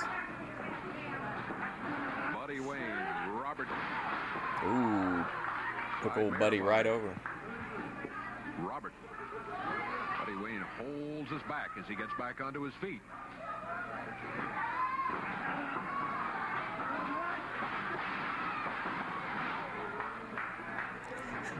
With the black and white. Quite a bit of weight to Buddy Wayne. Buddy will weigh in about, I don't know. A couple of real tough guys in the ring right now, boy. He took him right over. No, I beg your pardon. 242 is Buddy's weight. 242. How tall is he? Leg drop by Buddy Wayne. Good kickback by Robert Gibson. Tag made by Buddy. This is the Avenger.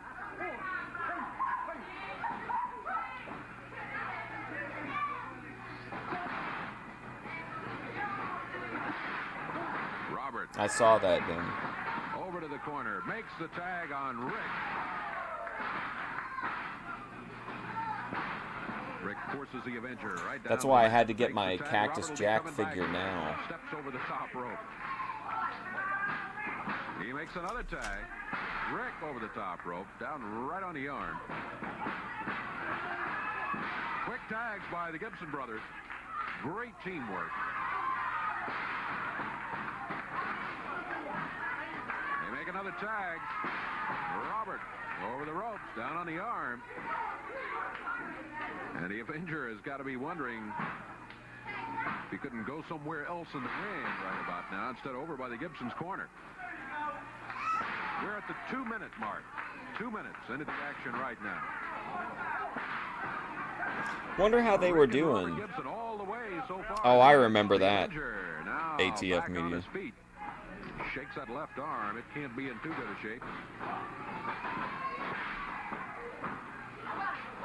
Ricky Gibson. He makes the tag, and Brother Robert coming in.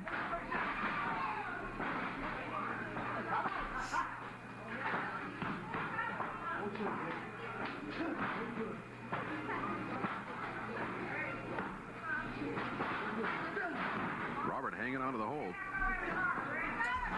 According to this, in 1979, CWA Memphis wrestling business was booming. It was regularly selling out the Mid-South Coliseum for weekly Monday night cards and was drawing record-breaking television ratings in its Saturday morning time slot.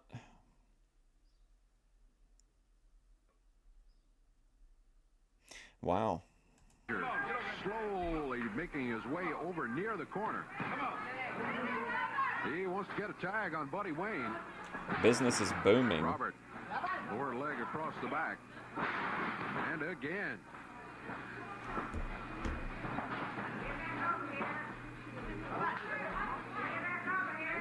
Avenger up on his feet. Yeah, they made a bunch of different companies that made Dude Love, but yeah, they made like a Faces of Foley pack at one point, I think, that had all three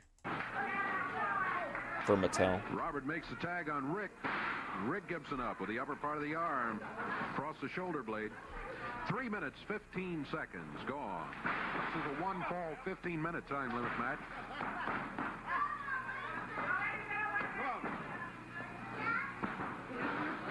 Oof. Rick Gibson into the air and drops down with that leg across the forearm. Avenger wants a tag. Buddy Wayne, I don't think, is too interested in getting a tag. He could stretch it out just a little bit. He might have been able to get the tag from the Avenger there. Yeah, I like the territories. Rick Gibson takes him back to the Gibson's corner, makes the tag, and here is Robert. Rides him down to the mat.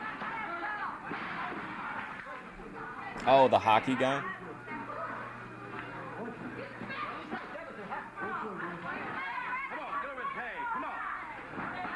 That'd be a good one. Gibson gets the tag.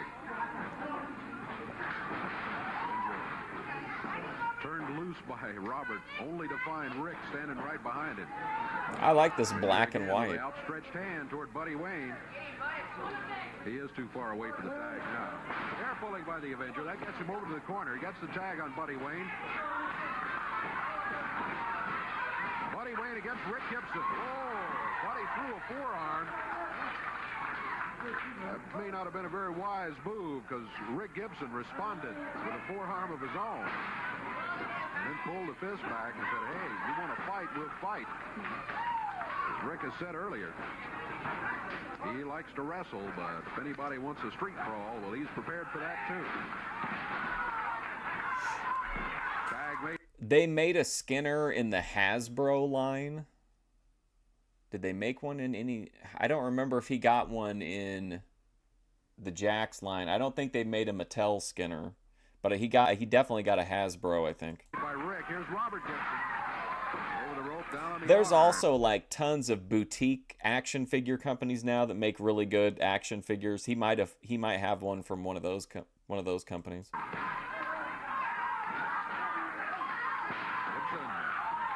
making the quick tag again.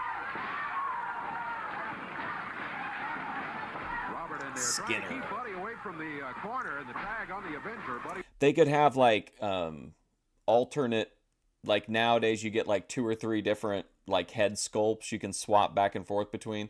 They should make one of him where like all the shit's running out of his mouth. Wayne does get the tag though. 5 minutes 20 seconds gone in this match. The Gibsons in control, pretty much total control of the match. Good flying drop kick by Rick Gibson. He makes the tag on Robert. Well, the teamwork the Gibson brothers have shown. Oh, 1, 2, 3. That's oh, wow. G-Thanks would be feasting right now seeing this. The Gibson brothers have shown. Oh, 1, 2, 3. That's it. Wow. Robert and Rick Gibson with a Jerry the King Lawler will be going against Ken Lucas. This, in a way, is a rematch. These guys have scuffled before. And I think we had the results for you last week here, and you saw that. Here is Lawler with Jimmy Hart and the CWA World Championship belt. Jimmy Hart. Come on, baby. Jerry, you got Ken Lucas coming up again, Christmas night. Well, you're right. I got Ken Lucas coming up again. Now, I don't know what it is about Ken Lucas. I don't know if it's the fact Seymour Skinner? you know, he's new in the area or what it is, but the guy has suddenly got an extreme case of the big head. And I want to tell you why he's got it. He's got it because of people like you, Dave, and he's got it because of people like these idiots out here who think that Ken Lucas is really something. And now, everywhere he's ever wrestled all his life, he has been a bum. I mean an absolute bum. He's a nobody. Nobody had ever heard of him. I'd certainly never heard of him before he came in here. Jimmy now, Hart. He comes in here, and all of the people think he's really hot See, that's why he wears sunglasses. stuff. So when Ken Lucas hears everybody He's got cheering them for him, coke eyes. he gets to thinking he's hot stuff. You've had your problems with him recently, though. What do you mean I've had my problems with him? Well, I mean, What do you mean by we that? saw the results last week. Okay, with the all right. face and all of that. Well, and then last week he won the match, right? But see, I know that's what you're thinking, but here's the difference. There's two things in wrestling. You can either win the match or you can beat your opponent. Now, to me, beating your opponent is more important than winning the match. Now, that's what happened last week. He won the match. Oh, he got Yeah, a heel freak Lawler's out, great. But I beat him like a dog. I beat him so bad that I especially like when he shit talks the fans. he don't want any more. He don't want no more. I tell you what, we just happen to have a videotape of that match, and if you don't mind, why don't you Wait just a minute, stand here? wait just a minute. Let's take a look Wait a at minute. No, wait. Before we take a look at it, let me explain something to you first. Let me tell you something. Let me Now, tell you as long as you're going to something. try to pull these little tricks out of the bag and run a tape No in trick. here, We've got let me the just tape. tell the people, let me give them a little background on this tape. You know, last It's like week, in The Wizard of Oz, Randy. like I said, Ken Lucas is an absolute nobody. I could beat him 10 times in 10 minutes, and I knew this. So what I was doing before the match, I was sitting around relaxing, Jimmy and I, Hey, watching NCG. a little TV in the dressing room, and I was eating a box of popcorn, okay? Now, I know this has happened to you, Dave. I happened to get a little piece of popcorn underneath one of my teeth, between my teeth, you understand? I hear you. Now, that was bothering me all night long. Now, you can go ahead and roll the film, but I want you to know that's what I had on my mind, and it distracted me all night long. Now, look, Let's can take I a watch look. a film? So he had been eating popcorn earlier in the evening, and that's what led to this defeat to this nobody, Ken Lucas. Keep my microphone on, okay? Yeah, just watch this. Okay, now look, first of That's all, what let I'm me tell you, talking here's about, where NCG. everybody thinks Ken Lucas is really something. This guy couldn't break an egg with a hammer. Look at those punches. You see I'll be that? right back. Now, let me tell you something else about my tactics. I've told you about how I beat my opponents in the ring. I let them build their confidence. I lull them into a false sense of security. What I am doing right now is making Ken Lucas think that he has got the upper hand. Look at me. I ought to be in Hollywood. He ain't hurting me. He ain't hurting me a bit, and I'm just letting him pound there because, like I said, he could hit me all night and never make a dent, baby. He can't break an egg. He is a punk. He is a nobody. He's a clown. He shouldn't even be in the wrestling business. He saw, look at him right there. He saw he couldn't hurt me by beating on me, so he's starting to bite me like a little girl. Now, is that some wrestler? Look at him. This is disgusting. And you people sit out there and try to make the guy think he's really something. He is actually biting me on the face. Now, what is wrong with a guy like that? Now, look at you, Dave. You got that funny little smirk on your face now. You realize that now look. Look at that. Yeah, You this see is that trick right hand? photography. That's We a already trick. saw that once. What are they doing? They've spliced the film together and they're showing the same thing over and over. Look at this. No, he just threw a lot of right punches and connected with Yeah, him. and I That's what just happened. threw him down on his face, too, didn't I? Now, look here. I'm looking for a toothpick to get that popcorn out, and I can't find it. So I'm saying, Jimmy, you got a toothpick? He said, no, but why don't you run Lucas's head into the chair while we got a minute? So now look at Ken Lucas. What a dirty dog. Can you see that? It sure did. He actually used There a it is, foreign object 3 like a count. chair. Okay, he got the 3 count. Yeah, but Big who deal. was holding the foreign object? Look, what I said a while ago, you got 2 situations. You can either win the match or you can beat your opponent. Now, he won the match, so I'm fixing to beat my opponent right here. I'm fixing to do a number on this guy because I've been letting him get away with something here. I'm fixing to do a number on him. I'm fixing to beat him so bad. See, there's where he made his mistake right there. Greeting for Jimmy He jumped Hart. on Jimmy Hart. Well, he shouldn't have done that because here comes the king, baby. I'm fixing to cut his lights out right now. I'm going to beat him so bad that they're going to have to empty the dressing room. They're going to have to send some wrestlers in to try to help this man. Now, you watch. Here I come. Get ready, Ken Lucas. That's right. Put out the lights. It's all over for him right now. This is what you call beating your opponent. This is why I say Ken Lucas is a nobody. He is a nothing. He is not in the same league or the category as the king. and they realize this. Now, the promoter, Jerry Jarrett, standing in the back right now, and he's seeing, uh-oh, here's Ken Lucas. He's the newest wrestler I got around here, and Lawler's fixing to kill him. So I better send somebody out there to save him.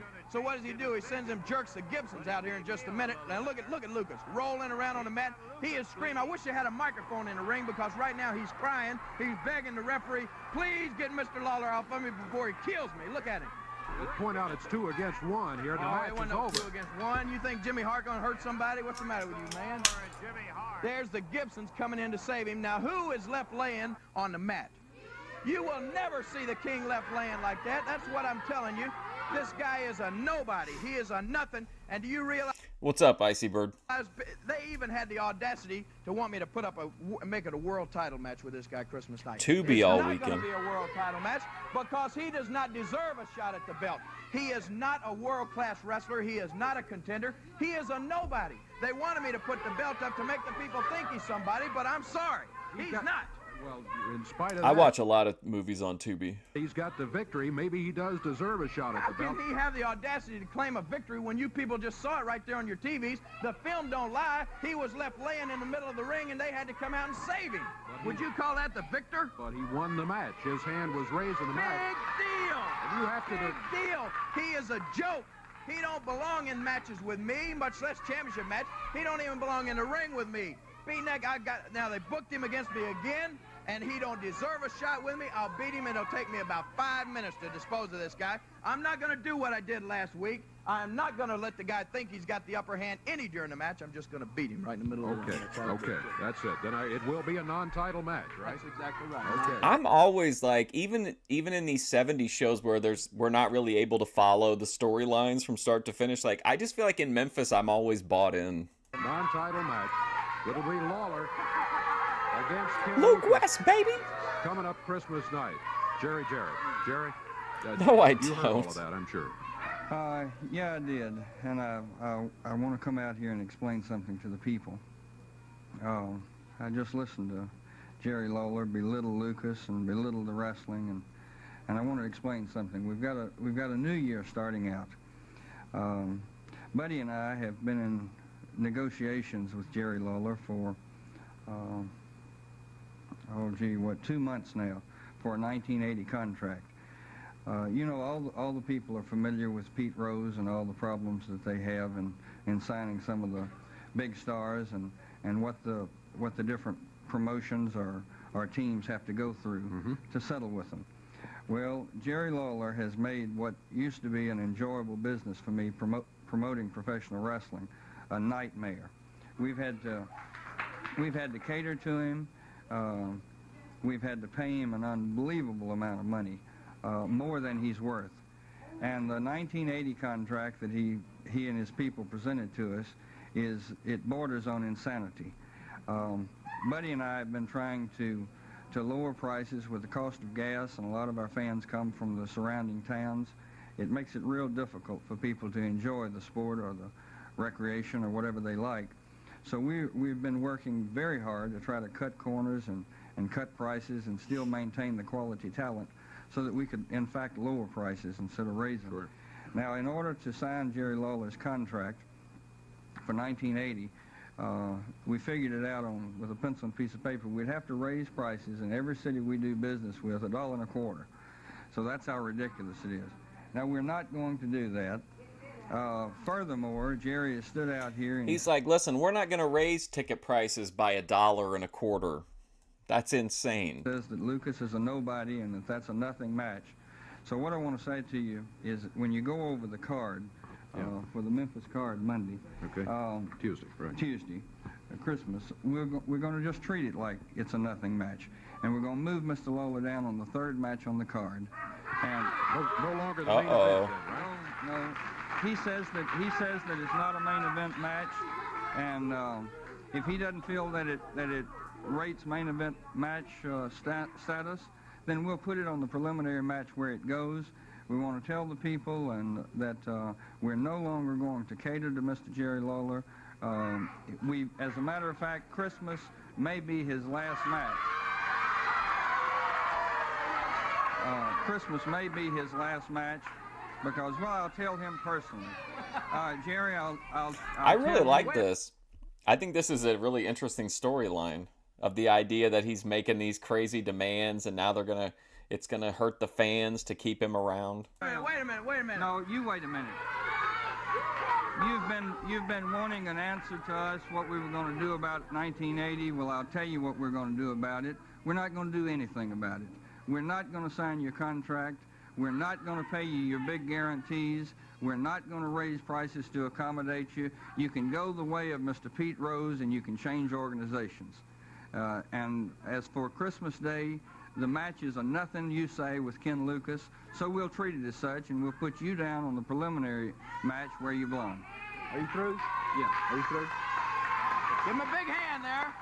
That was quite a little performance, wasn't it? But let me just say this, Jerry, really, in all sincerity.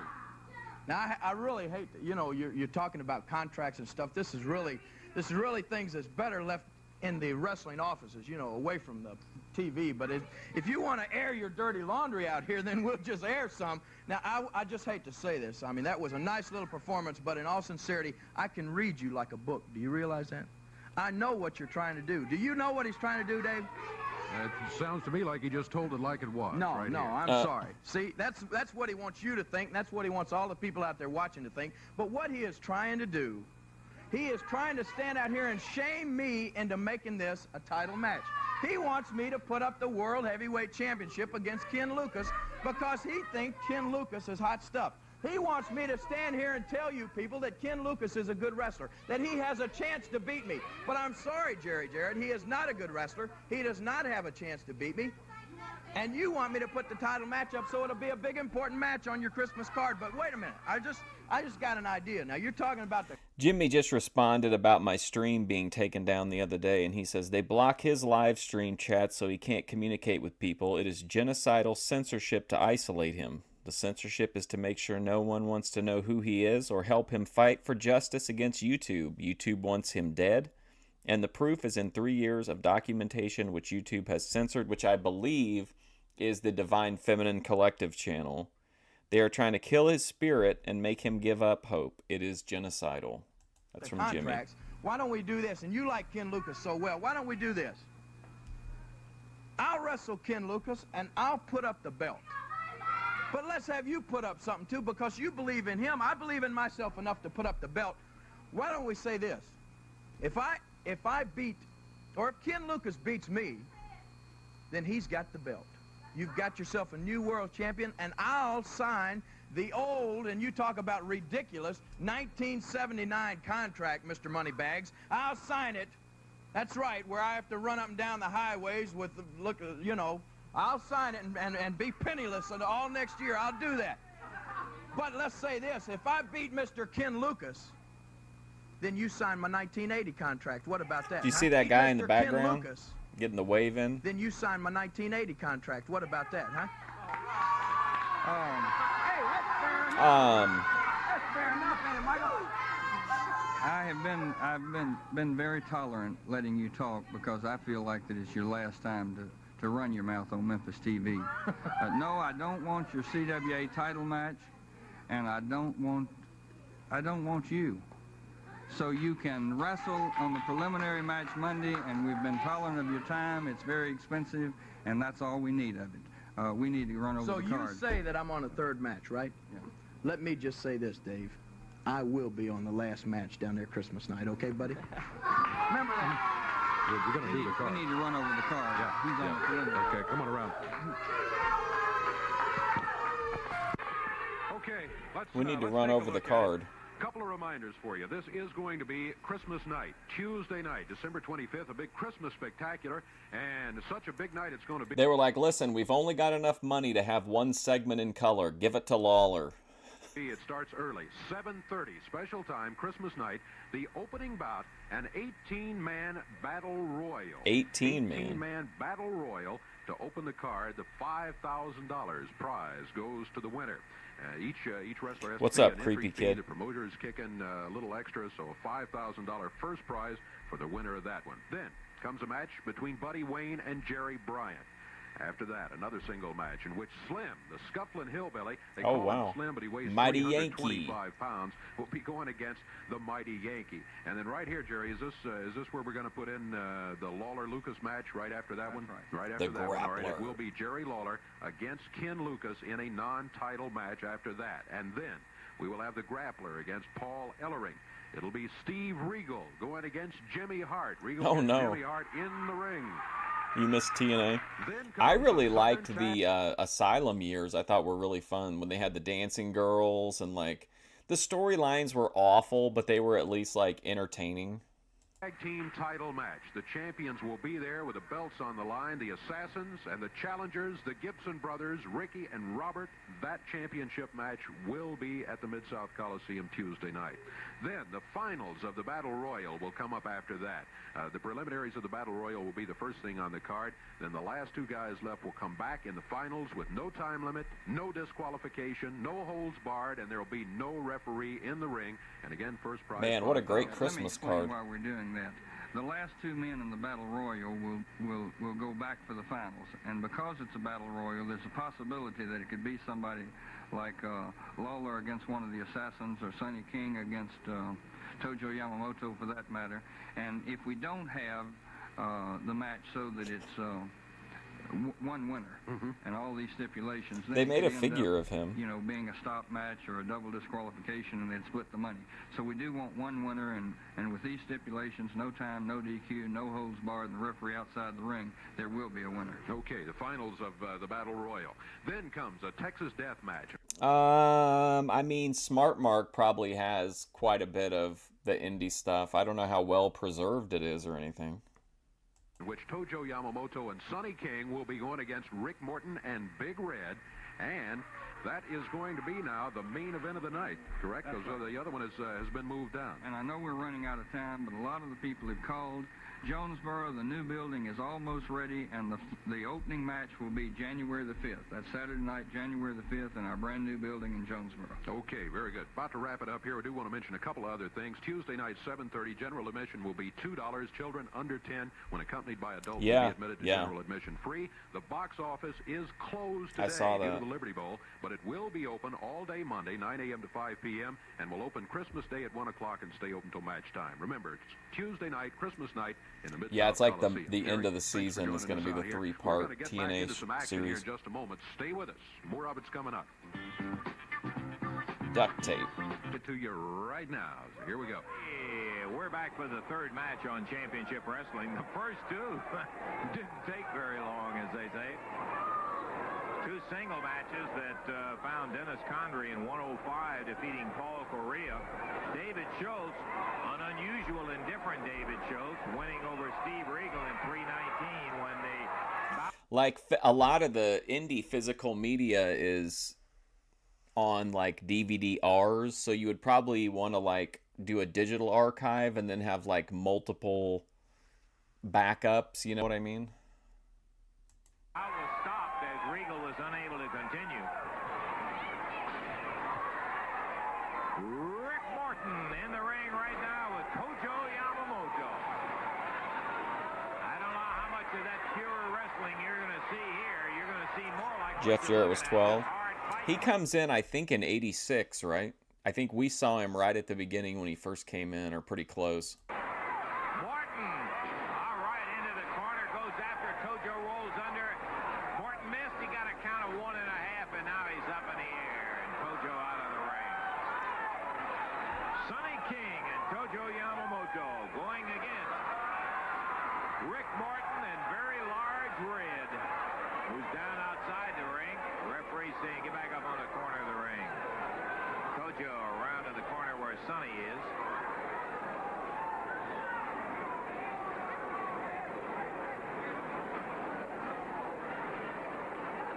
Comes as no surprise when I tell you that Tojo and Sonny King are a couple of tough hombres. Going against one of the gamest and most aggressive guys you'll see in Rick Morton and his big partner, Big Red. Big Red again. Is this the expiration of time match? Probably not. Look at that Morton go after Sonny, and Sonny just wheels him around.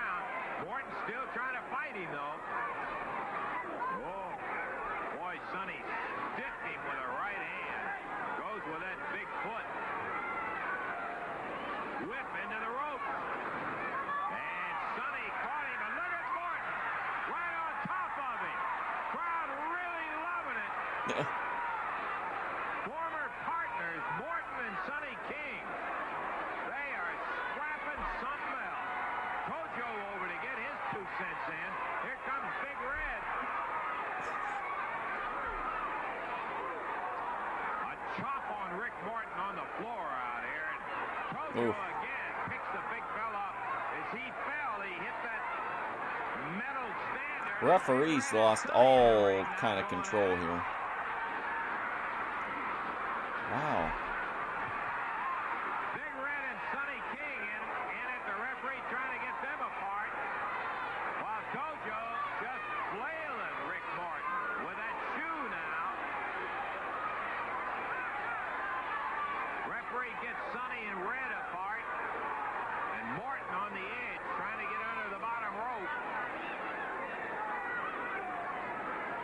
Morton back in.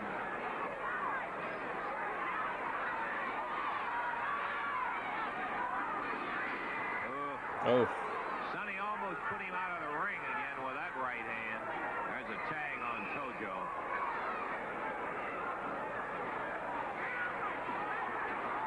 Tojo with a foot to the midsection. Well, I don't have to tell you what that was. One of the famous Yamamoto guillotine chops. Man, he's all chops here. Backwards, right over. Ouch. That time, no chop, a jab, it looked like to me, to the throat. Cracked my knuckle. I thought I broke my finger in half.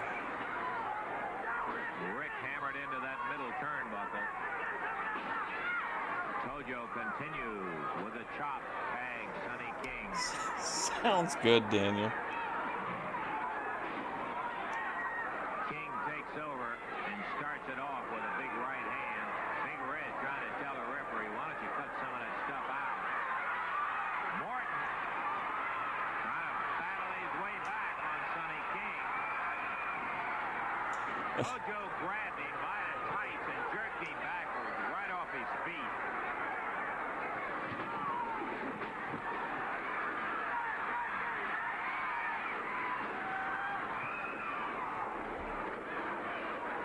Headbutt, and Morton is down in the wrong corner. If he could tag Red. Big Red trying to encourage him to fight his way back to Channel the 5. corner. And Sonny's making sure that he doesn't.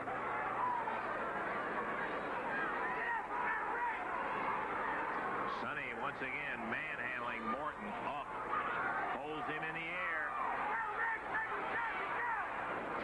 Slams him down on the mat. 5 minutes having passed with 40 minutes to wrestle. Morton had enough courage to say to us once in an interview, one-on-one, I probably could not beat Sonny King, but that doesn't mean I won't fight him. Tojo blistering Rick Morton with those chops. There's a cover. Referee getting down. He was trying to get Sonny to go back to the corner. Got a 1 count. Tojo hip toss takes him over. My parents like explained it to me when I first started watching it, like immediately, like, but more so as like a way of like just reinforcing that like I shouldn't do the things that are happening on the show. You know what I mean?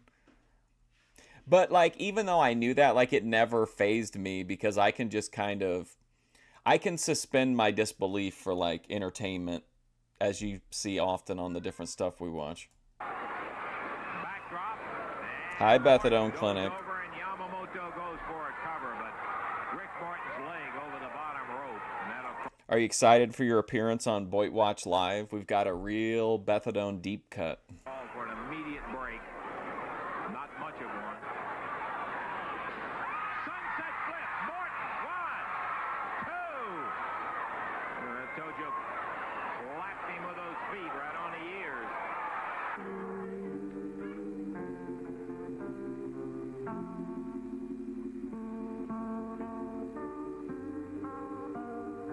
What the hell?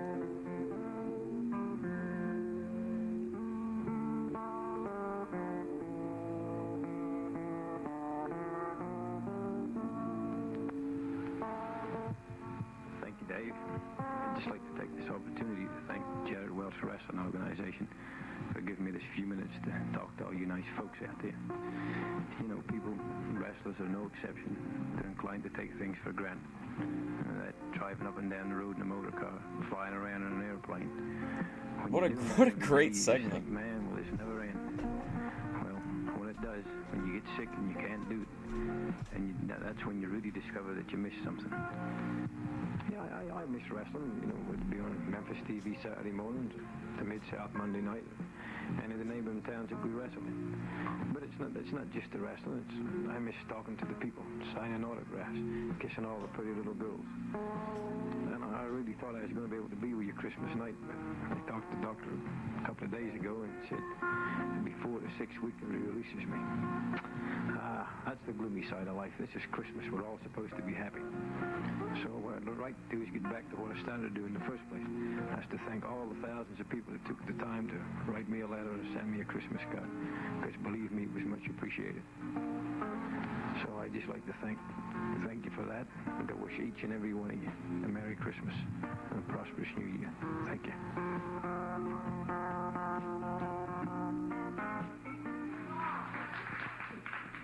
Okay, thank you, Billy. Looking forward to seeing you back here. Rick pounding away. Going through, and there he gets the tag on Big Red.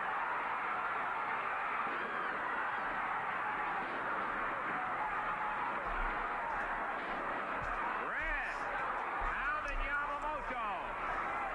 Whips in. Double-handed him. Here comes Sonny right after him.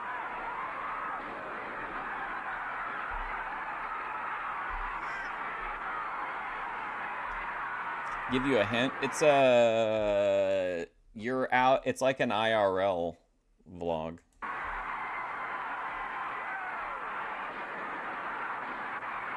Red pounding it. Here he goes. Boing. Misses that Holy Ghost splash of his. Holy Ghost. Yamamoto rolled out of the way. What a special Christmas message from Bill Dundee. Referee counting on both of them. Yamamoto is going to be up. I guess Red is too.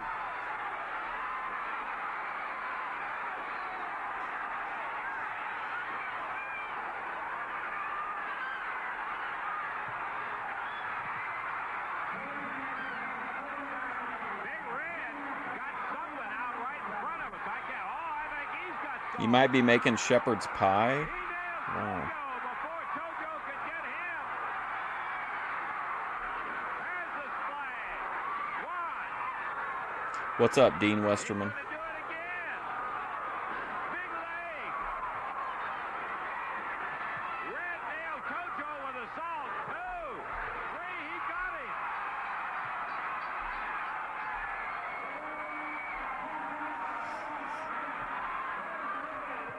Jubilation in the corner of Rick Martin and Big Red. And Sonny King trying to point to the referee that he used salt. The only thing Come on, he ref, could he had see did salt. was beat. They reversed the decision. Wow.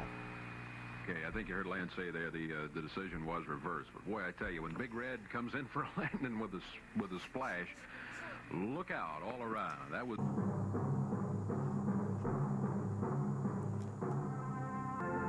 All right, here we go. This is the this is the first episode from 1980, January 5th.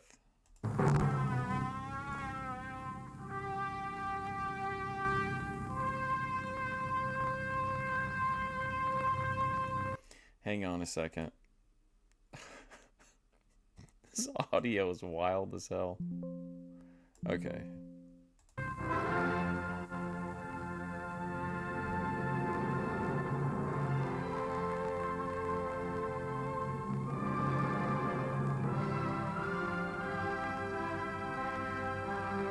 Hydrogen peroxide in your eye?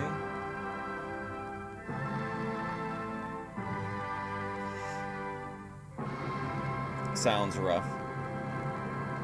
Hello again, everybody. Lance Russell and Dave Brown right along ringside. Oh, all Lance ready to is go back. with another big week right here on Championship Wrestling. Davey, we got ourselves an interesting program lined up for us today. Indeed. We have the Gibson brothers here. They will be in a tag team match. We'll also have a six-man tag team match coming up, and lots of new faces on Championship Wrestling. Hey, in addition to that, we've got some interesting tape that I think you're going to be very, very familiar with. Some of you at least, and we hope maybe that you'll be tuned for that. We've got Ken Lucas going against Jimmy Hart. May not be the world's greatest wrestling match you ever saw, but you're going to really enjoy it right after we take time out for this. Oh, fuck. That sounds awful. What's with them showing the duct tape turnbuckles all the time now? Gardens in Louisville, Kentucky, obviously. Absolutely. Yeah. A match that took place up there with Ken Lucas and Jimmy Hart. This followed up a previous match or two where Hart had jumped on Lucas when he was down and so forth in there. I got to make this comment, though, to all the wrestling fans out there, that there is a spot in it where the videotape goes to black, and that's to cover up those who are sensitive to the spanking that Jimmy Hart's going to get. In any event, we thought you might enjoy seeing Ken Lucas, Jimmy Hart in action. Louisville Gardens, Louisville, Kentucky. Let's take a look. In the ring, and we're about ready to go with our next single match. This one is really more of a spectator interest match, and it is an exciting... Are we going to get Cornette at ringside? They're in Louisville. Wrestling contest. On one side of the ring, you're going to have Jimmy Hart. You see him over there in the dark wrestling attire with Jerry Lawler along the apron. His opponent is going to be Ken Lucas. Lucas will give anybody in the world a tough match. Of course, Hart, not a professional wrestler. Not a professional wrestler. Lucas leading the ring now.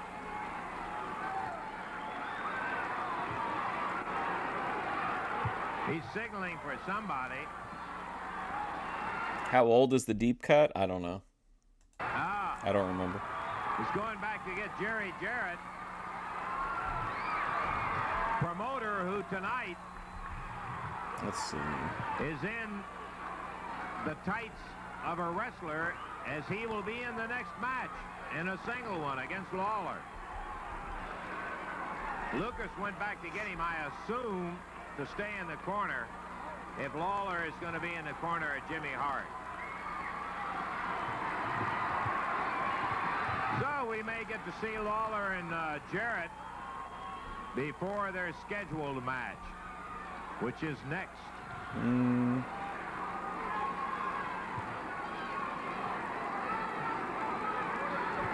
About Lawler 2 giving years. The conversation now to referee Tommy Marlin. Tommy Marlin walking over, talking to Lucas and Jarrett. And now back across the ring to mediate a little more. Oh, hey, Luna Star.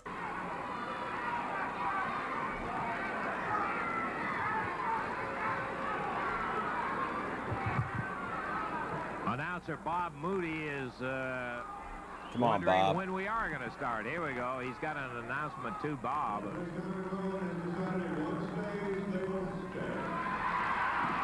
And that seems fair enough. The announcement was that referee Tommy Marlin had decided that if one of them stays, they both stay. Parts unknown. Parts unknown?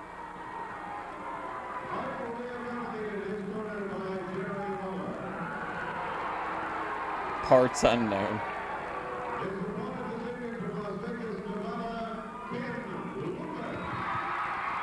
Kenny Lucas.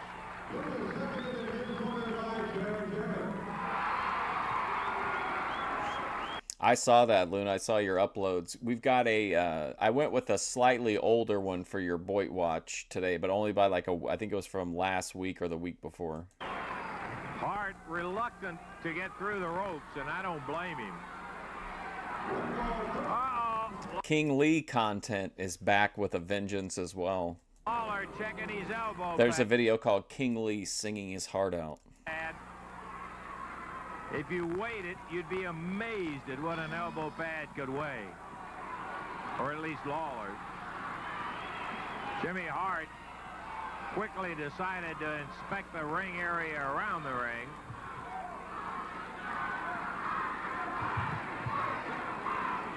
The referee says you got to get in 10. Hart gets back in, steps out.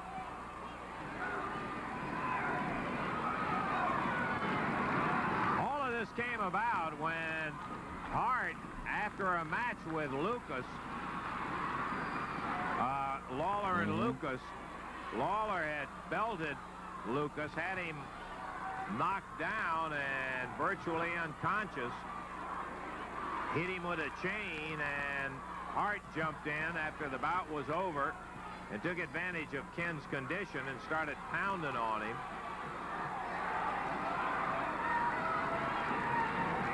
And Ken said, fine, if he's man enough to pound on me straight up, let him pound. And thus, here they are meeting, and You don't think we'll see F-Wood again, honestly? well, it could happen. I gotta tell you, right there, Ken Lucas. We had a situation before where ATF Media got into it with another regular over the whole big booty Latina thing, and then that guy kind of never came back. Was playing Jimmy Hart's game because Hart is oh, look at here. Hart is fast. But oh boy, he did the one thing he didn't want to get, and that was caught. Wow. By Ken Lucas. Ken peeling his wrestling tights down. Bare ass spanking. Lawler comes in. Jarrett meets him with a right hand. Oh, and Jimmy hurled into the ropes.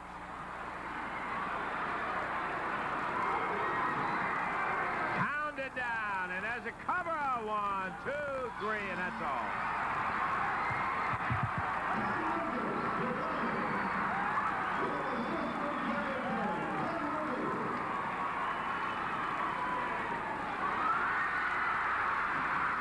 All right, Bethadone, have fun in the bubble bath. Lawler Cranking it. 10,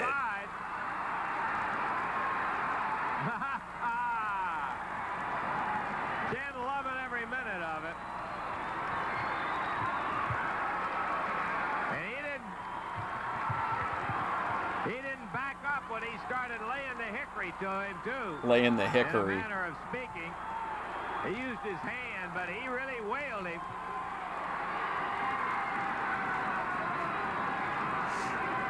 Big window for Jimmy Hart, yeah. I'm assuming he had to win some kind of match to get that, you know, or something had to happen for him to get his hands on Jimmy Hart. Lawler helping Hart back to the dressing room, and a jubilant Ken Lucas accompanied by an equally happy Jerry Jarrett. Time to reopen the lounge. We'll be back with Jerry.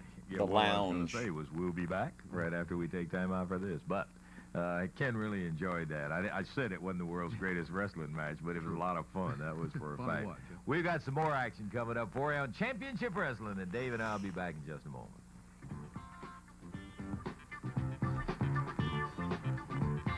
This is so weird. Jimmy Harry. More action coming up on Channel 3's Championship Wrestling in just a moment. We're going to be listening to Jerry Jarrett and Bill Dundee in just a second. I want to remind you folks in Madisonville, Kentucky, special January the 12th, coming up on a Saturday at 8 o'clock. Remember, in January, all kids under 10, accompanied by an adult, will be free to the matches. You'll hear more about the big names in a moment. Okay, Louisville Gardens coming up. By golly, I'll tell you what, Tuesday night, some kind of action. Cracked screen. Let's take a listen now to Jerry Jarrett and Bill Dundee. This is the happiest day in my life. I just left the doctor's office, and he said, Bill, you're 110%. Man, this is more happy to me than my birthday, Christmas, New Year, or anything else you can care to mention. because I'm getting back at you, Jerry Lawler. The last time I wrestled you, you walked around town and I beat that little punk's brains out. I was on my way to being sick then, brother, but I feel 125% and just ready to get at you. I can taste how bad I want to get at you and that little sidekick of yours, Jimmy Hart. So, Lawler, you listen good, son. When I get to Louisville along with Jerry, Jarrett, and Ken Lucas, we're going to give you a butt kicking you've never had. Now, handsome Jimmy Valentin. What about heat of the moment, Luna? This is for you. I don't know what you're doing on that side of the fence. I think you're getting old. You need that Jimmy Hart to win all these matches for you. Well, son, you're on the wrong side of the fence, and there's 3 guys who are going to prove it to you just so we are like them other 2 jerks. Thank you, Bill. One thing I wish that all the fans in Louisville could have seen Jerry Lawler coming up to the office crying about it not being fair for Jerry Jarrett to be the matchmaker in wrestling. Well, Jerry, I want to tell you this. Buddy Fuller is the matchmaker for these matches now. You got your way. But the matchmaker's got nothing to do with whether you get your brains kicked out or not. Jimmy Hart is going to be in the ring because Buddy Fuller's a fair man. He says if he can be out there and inflict pain and suffering on people, then he needs to be in there like a man and fight.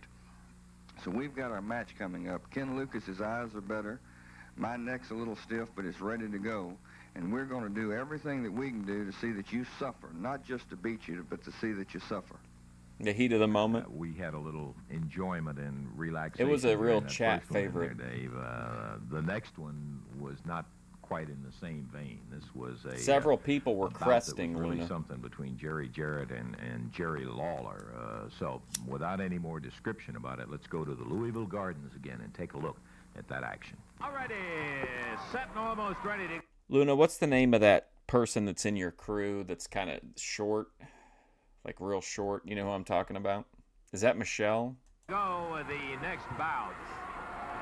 This a feature attraction. Jerry Lawler across the ring, jumps on Jerry Jarrett. Hart going after Lucas, and that was a mistake. Lucas Big knocks mistake. him down, and Jarrett's going away. The bell is sounded, and here we go. Oh, Lawler really tunned Jarrett with that. Erica, okay. That iron encased, I say that without having proof of it, but elbow pad of his, and he nails Lucas, takes him down. Jimmy Hart throwing something I'm a big Erica fan. on Lucas.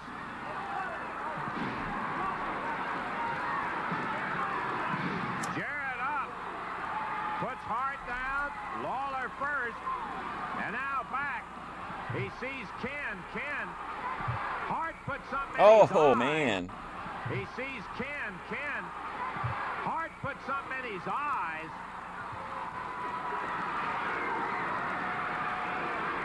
And Jerry Jarrett trying to protect him over there. With Lucas down, Jarrett Luna's a Lawler badass. was One on time a chick tried to step up and hook up with one of her exes, and she was like, back off, bitch. Lucas in the corner. His vision impaired. They've both been gone for a while. And here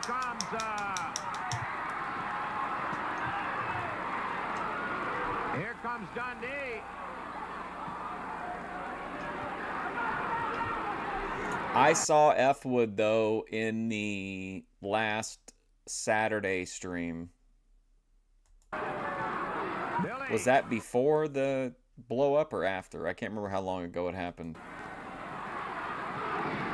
But if you want to see F Wood, I bet that's the place to see him, is the Saturday 6:05 stream. Jarrett staying with Lawler. Bam!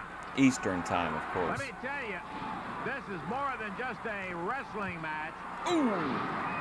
You've got 2 guys in here who have dealt with each other on a totally different basis for 2 or 3 years.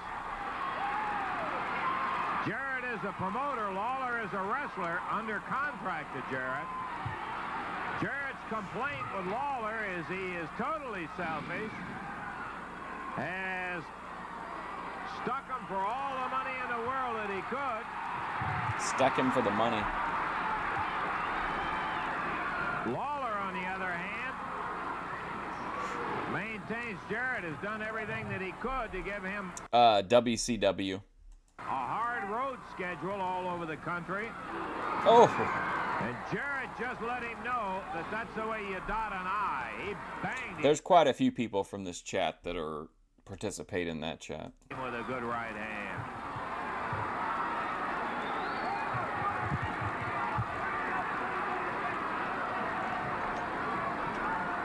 Lawler outside the... Gee, thanks. Remember for 2 months.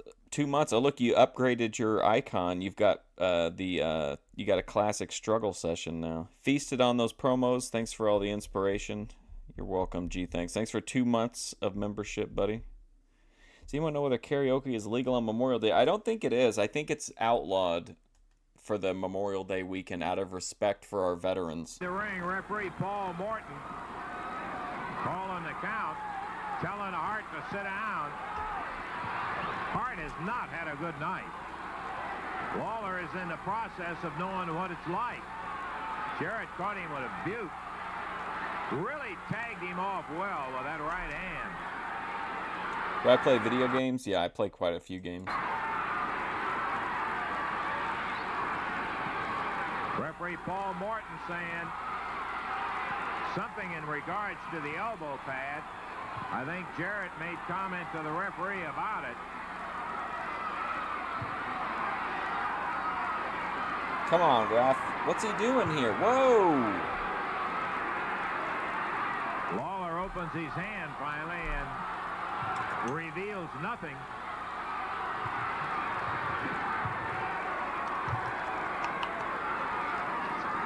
Woogie Hart is back on the outside. You don't Jarrett like that, Cody Lawler Turbo? on the inside. Big crowd in the Louisville Gardens. No, I don't play sports games, really. Kentucky.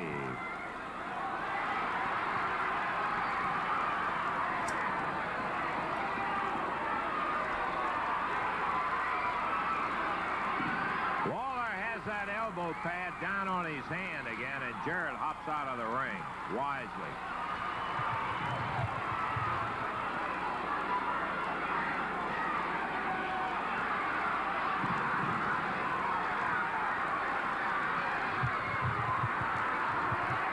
No, I pretty much only play like single player games, and then I'll rotate between competitive games, but like right now I'm pretty much just playing Fortnite and Hades 2. Tights down in his own inimitable fashion, demonstrating that he had nothing in his trunks. Once again, he pulls that elbow pad back up. Whoa! Whoa! And with the tights down, Jarrett added something to it. Big mistake. I remember in Pride Fighting Championships one time, I can't remember who he was fighting, but I think it was Vanderlei Silva was fighting a guy who wore a gi top into the fight. And at a certain point, it was weighing the guy down, so when he went to take it off, like Vanderlei Pearl Harbored him while he was taking it off. Mafia Old Country. He was really showboating it for the referee's benefit. And Jarrett tagged him good.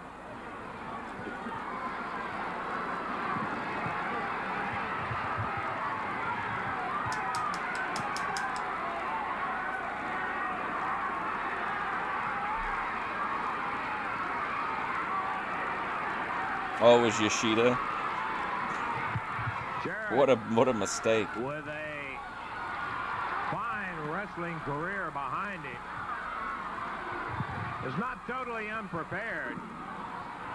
He has farms and works outside, does a lot of manual labor to keep himself fit and ready, and he is really ready for Lawler tonight.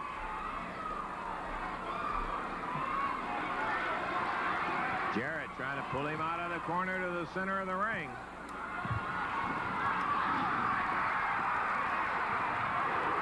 And he puts him down.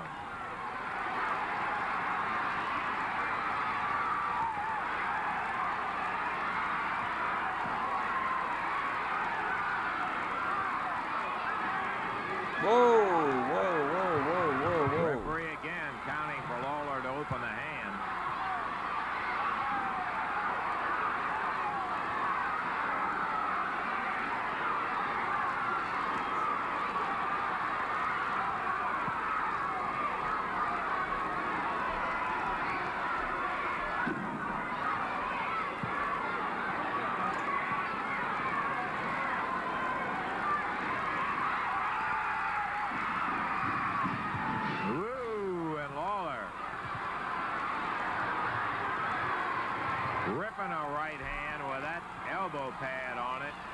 to Jarrett.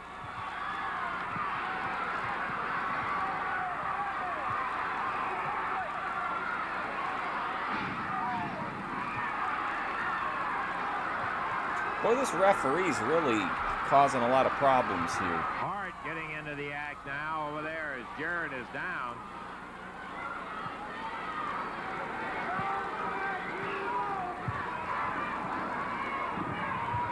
Lawler drops with a big elbow. This isn't the main, is it? No, okay.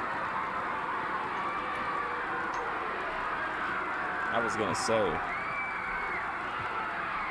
And Jarrett from the canvas going after his elbow pad. Lawler still hanging on to it. Hart wrestling with referee Paul Morton. Jarrett has the elbow pad. And you can see a suspicious bulge in the middle of it. Lawler caught him with a foot.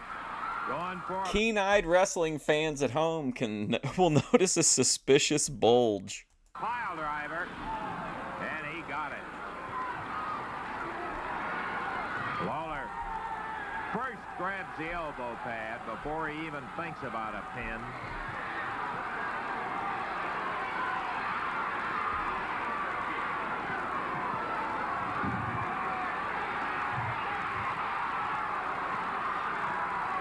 Lawler put that pounding pile driver. Got the cop patrolling ringside.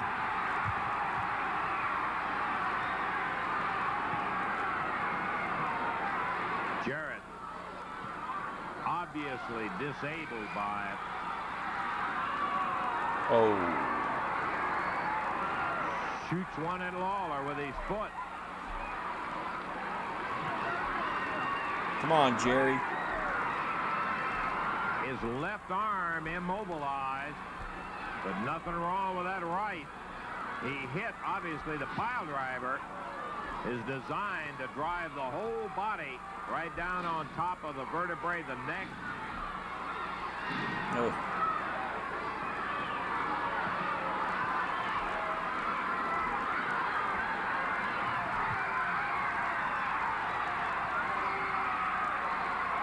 Hart up off the floor,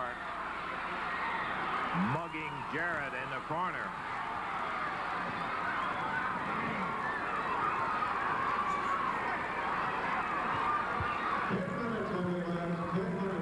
Ten minutes left, guys. In this 30-minute bout. As Jarrett with that right hand pounds a couple of them, a third one at Lawler. He's going for a cover. One. Nope. Lawler pulled him right off.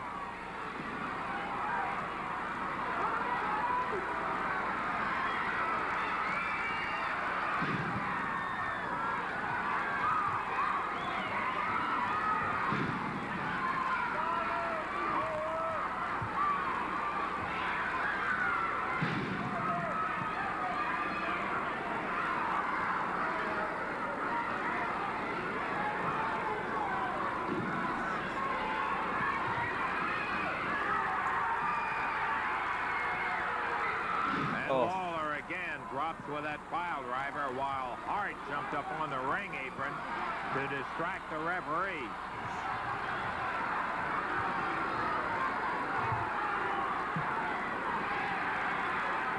Lawler covers. 2, 3. Oh, wow.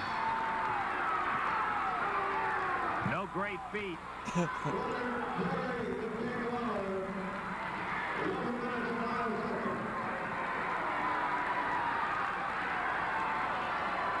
After he'd pulled 2 pile drivers on Jarrett, no great feat to get a 1-2-3 count. The referee, of course. Remember when Lawler tells that story on Dark Side, or no, it's in the Tales of the Territories, where he's breaking down that parking lot story, and he tells it in like the most insanely dramatic way. Jimmy Hart.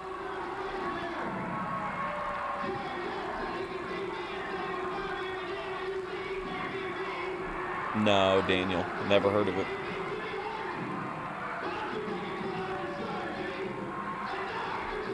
Lawler making a big about Jarrett said he could beat me. He can't beat me. He can't even beat Jimmy Hart. Now he wants Hart to do like he did with Lucas while Jarrett is hurt. Pound on him.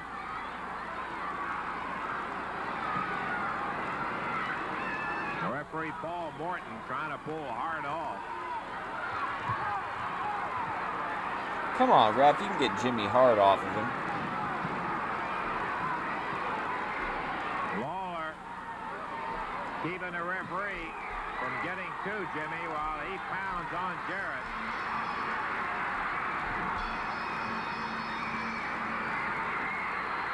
There comes Dundee. Oh. Dundee. Boom.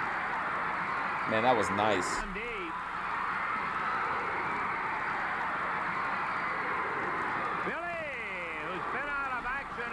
I mean, you just can't. Like, you could even recreate it down to whatever, but, like, the fans are different. The vibe is different. Like, it's just, yeah, I mean, it's impossible. No matter what, even the most skilled booker, you couldn't do this again.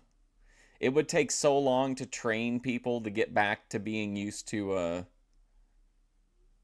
how do you make people believe again? In the ring for a little better than 10 weeks. Has not been cleared to wrestle.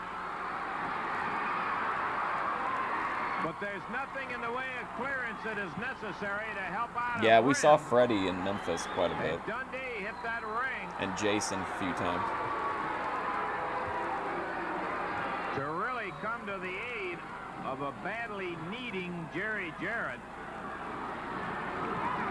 Lawler and Hart outside the ring as Dundee administered to them in a fashion that got rid of them. And now Billy back in with Jerry Jarrett. The official winner, of course, will be Jerry Lawler. Yeah, it was kind of a wild and woolly match, as a matter of fact. All of that was from the Louisville Gardens in Louisville, Davey. And we've got some action coming up right here in the old ring. The Gibsons are going to be in here. But before we get to that match, we're going to take time out, and we'll be back in just a moment. Another one of these. A clearance response, always good. Okay, before we get up in the ring, we've got I saw he recorded another thing at the desk about somebody giving out his YouTube. Pleasant duty to perform here, and that's right now to bring in the new Southern Tag Team Champions, Rick and Robert Gibson. Son of my God. I don't know about that. I mean, with all the Invisible Man and Blow Up Doll, and I think they're wrestling while the work rate is still there for a lot of it. They've kind of given up on the old school stuff too.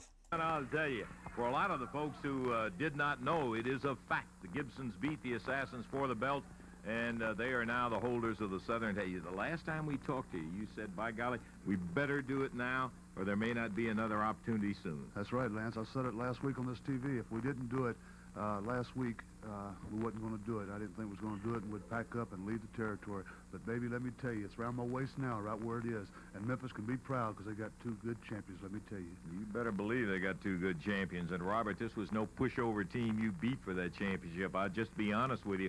A lot of the wrestling fans prior to the match that I talked to were not really sure because of the size of the Assassins and the ruggedness that you guys were going to be able to take them. Yeah, there ain't no doubt about it. The Assassins are a very rough team.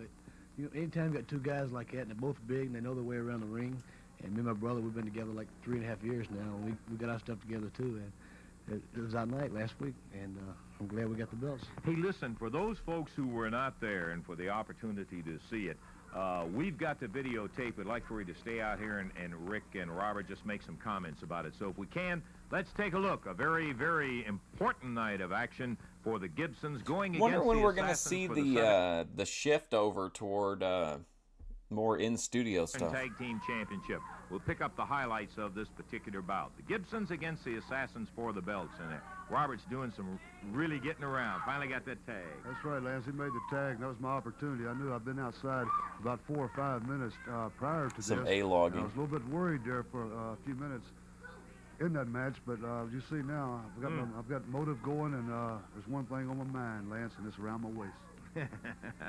And that adrenaline starts flowing in there. You can pick up guys even as big as the Assassins. That's right. Like you said, Lance, they're big and they're tough. I don't take nothing away from them. They are a great team together. But, you know, blood's thicker than water. And when you get brothers in there, you're going to be watching out, looking out. And that's what we did. And we came out victorious. It was a situation, Robert, up to that time you got that tag. Things weren't looking too good for you there for a minute. That's true, Lance. Down there, I was worried. First thing on my mind was get the Ricky and tag in. He was fresh on the outside, and I was inside, and they had me beat down a little bit. And they didn't want to let you out of there. Oh, they didn't want to let me. I had to scoot around. That's where my speed come in, and, you know, so I come in there. Yeah, the Assassins back in, but I'm not really sure whether that's... Well, you see, Lance, the men, they're both about the same size, and the people know, I know, and you know as well. They do get out there and they try to switch. I don't blame the referee at all. The men look almost identical, but doing the switch and all, I just don't agree with this here. Ooh, right boy. there, that was I didn't see that. Yeah, I didn't see that. That was first chance. You were concentrating on the pin. I was trying to get the pin, and right there, that's when the man made the mistake. And one mistake, and that's when I capitalized That's on it right there. 1, 2, 3. And by golly, I'll tell you what. That was something. You can see how the fans reacted to that one. Everybody was really thrilled, Robert, about you guys picking that one. I do think, though, TKO will eventually price enough people out of the market to where it starts to put some pressure on the bottom line. But I don't know if they'll just ease up on prices and stuff like that and then wait a while and jack them back up again. I don't ever see them, like, fundamentally changing.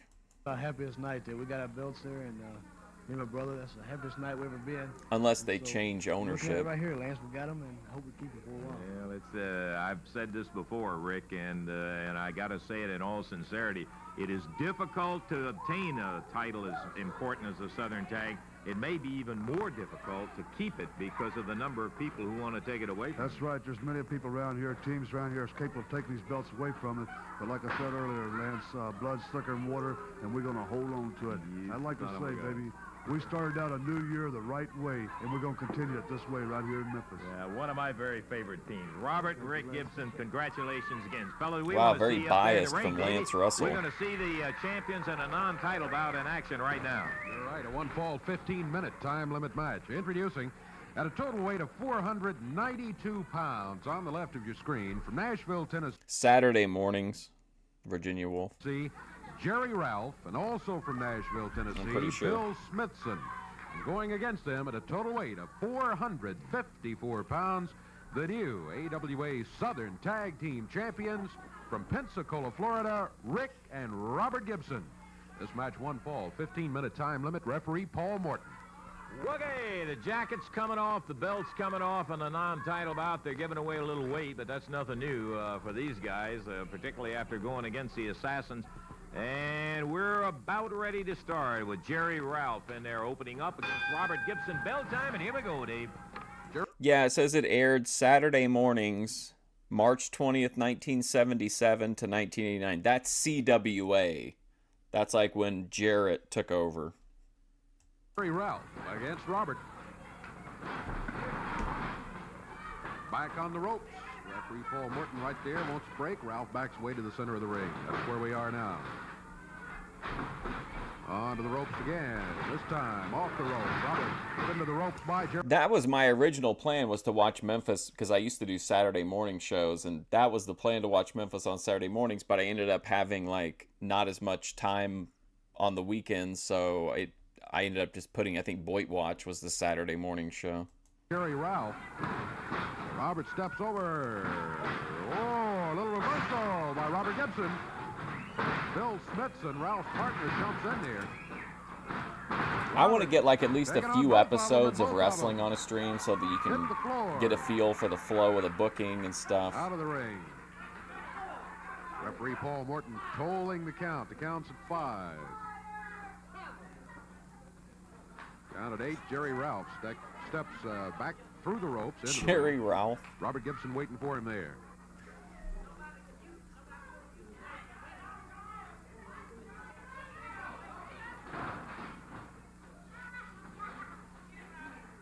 Robert puts a bar on Jerry Ralph's left arm. Over to the corner, makes a tag. Here's brother Rick Gibson. Rick with a side mare puts Jerry Ralph on the mat. Shoulders down briefly. The count was at 1. Ralph trying to go for a reversal on Rick Gibson's shoulders. He had him down, but not for long.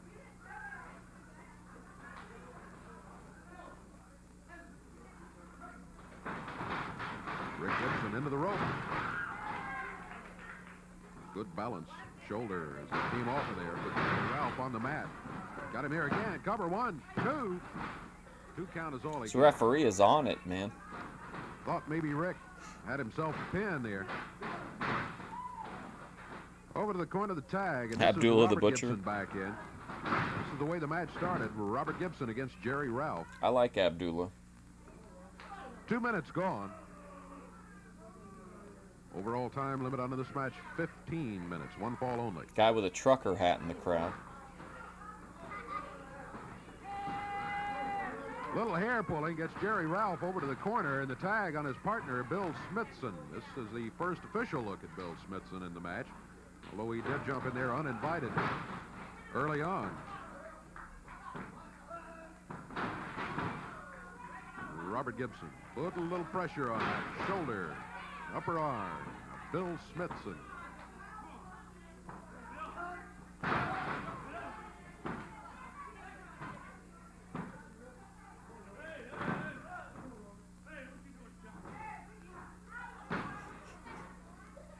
We're 3 minutes. Stop praising Abdullah. It's into the action. Robert Gibson turns to Brother Rick, gets the tag, and here is Rick against Bill Smithson. Rick Ralph.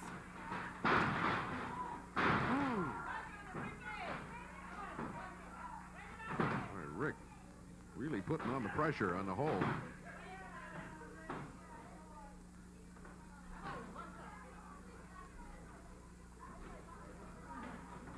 Smithson holding What's the up, shoulder. Troubles with Wrestling? Rick Gibson puts him into the ropes. He gave me Coming over there. hepatitis. Beautiful. Woo! Rick with Smithson in the air. He body slams him right in the middle of the ring. Follows with the lower part of the leg.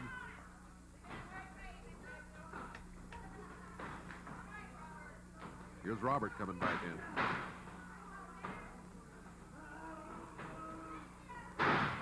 Body slam by Robert. Count of 1. That's all he gets. 1 count. Smithson over to the corner. He gets the tag on Jerry Ralph. Ralph weighs in at about 300 pounds, somewhere. I've been getting high and watching old wrestling for 3 hours. 263. That's his weight. 263. He's a big one.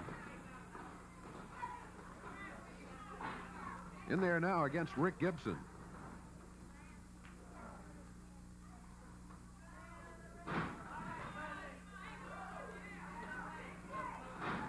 Rick, good move, puts him down to the mat.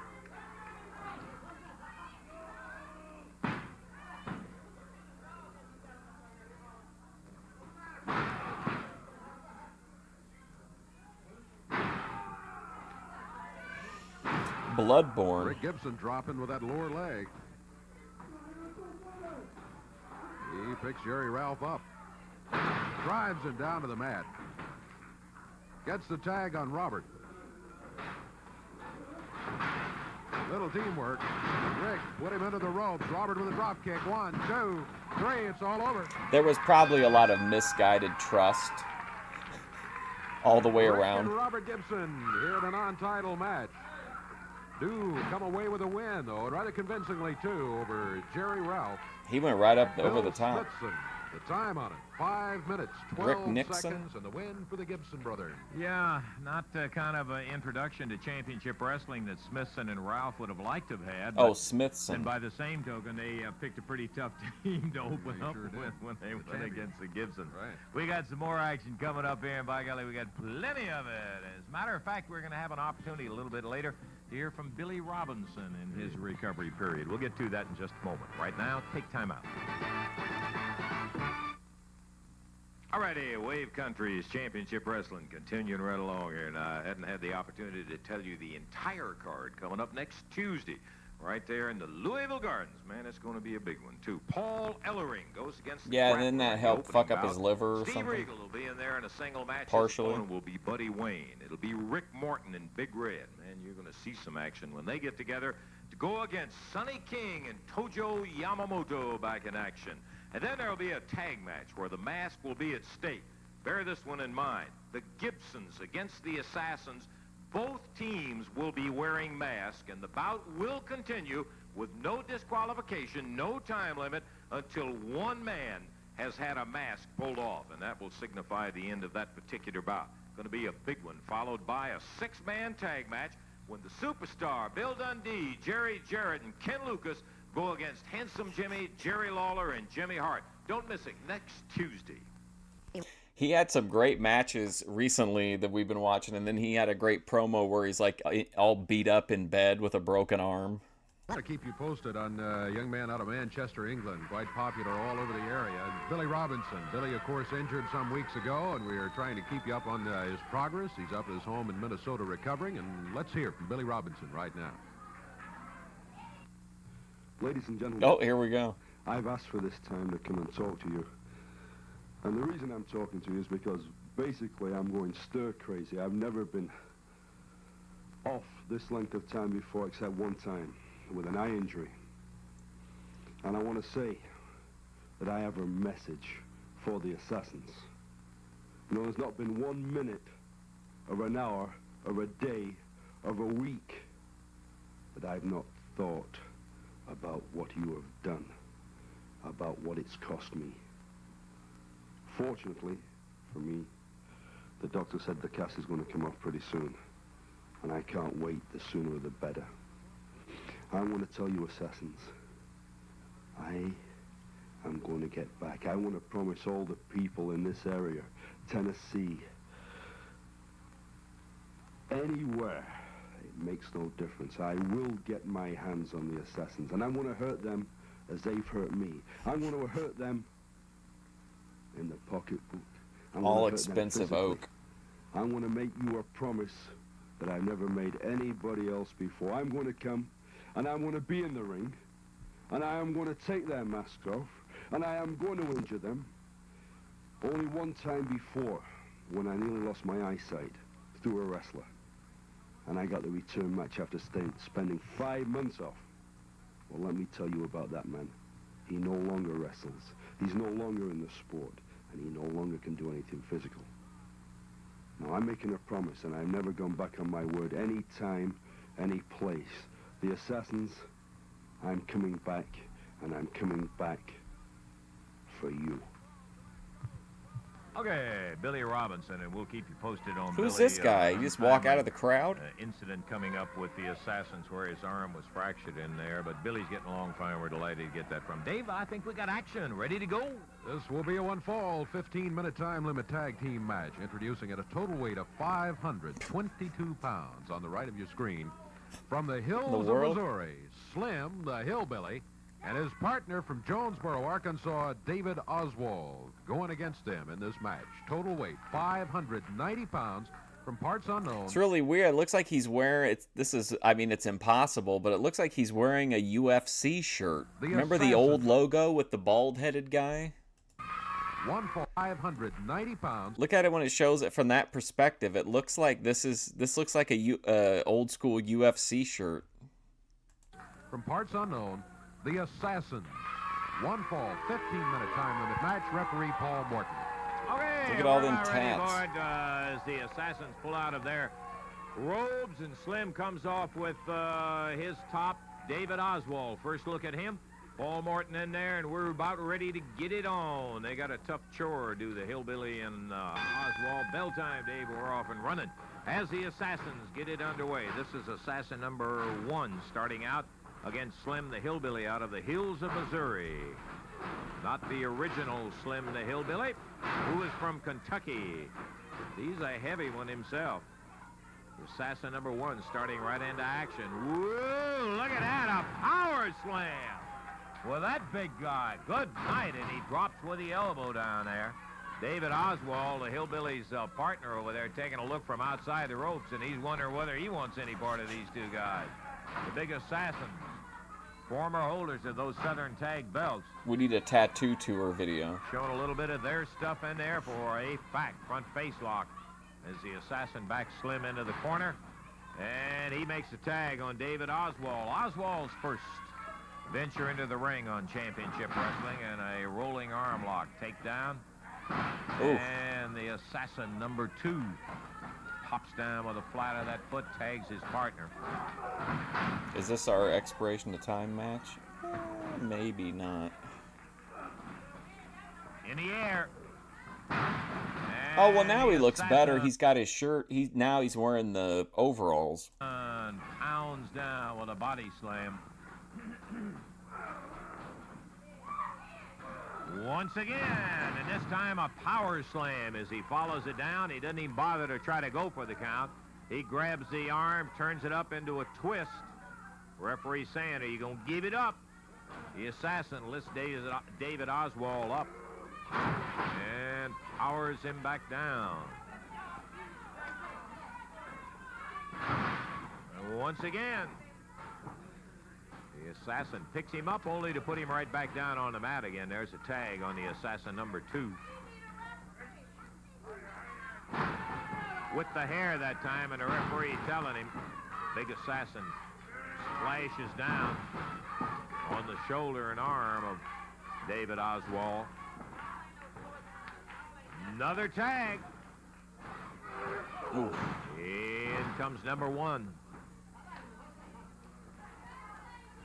Back into a hammer with the arm. Runs Oswald right into the turnbuckle. Poor Oswald.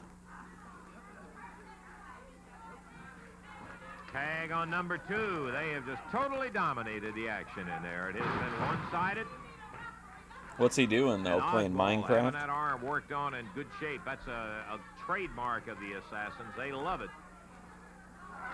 Into the hammer, back behind. Watch this. He drives him down with that arm up in the hammer position. Bad news for Oswald or anybody else. Tag on number 2, or number 1 as he comes in. We're about 3 minutes into action as the Assassins have totally dominated. Figure 4 clutch up. Going to be the bell, and that's probably the best news that Oswald has had, as the Assassins totally dominated the 3 minutes that they were in act. What was the time? 3:07. 3:07. I talked to him about his new computer for a minute the other day. Total domination over a young team of Slim the Hillbilly from the hills of Missouri and David Oswald. Just complete. Yeah, just that awesome power of the Assassins team. We've seen it before and we saw it again today. They love to get first Billy Robinson. Get an arm in trouble, and now they're putting out whatever this guy, Oswald. They have that one, and boy, it hurts me when I even see him do it. They pop that arm Billy into Robinson the hammer out. position, and then the power drive. Paul right Oswald on top of out. that. And when you got about 275, 300 pounds coming down on top of it, man, oh man. We got more action coming up. We're going to take time out for intermission, and we'll be to it. Comfort. He's in a, he's got money now. Doesn't have any, he's chilling at home playing Minecraft. No stress or, no opposition. No struggle.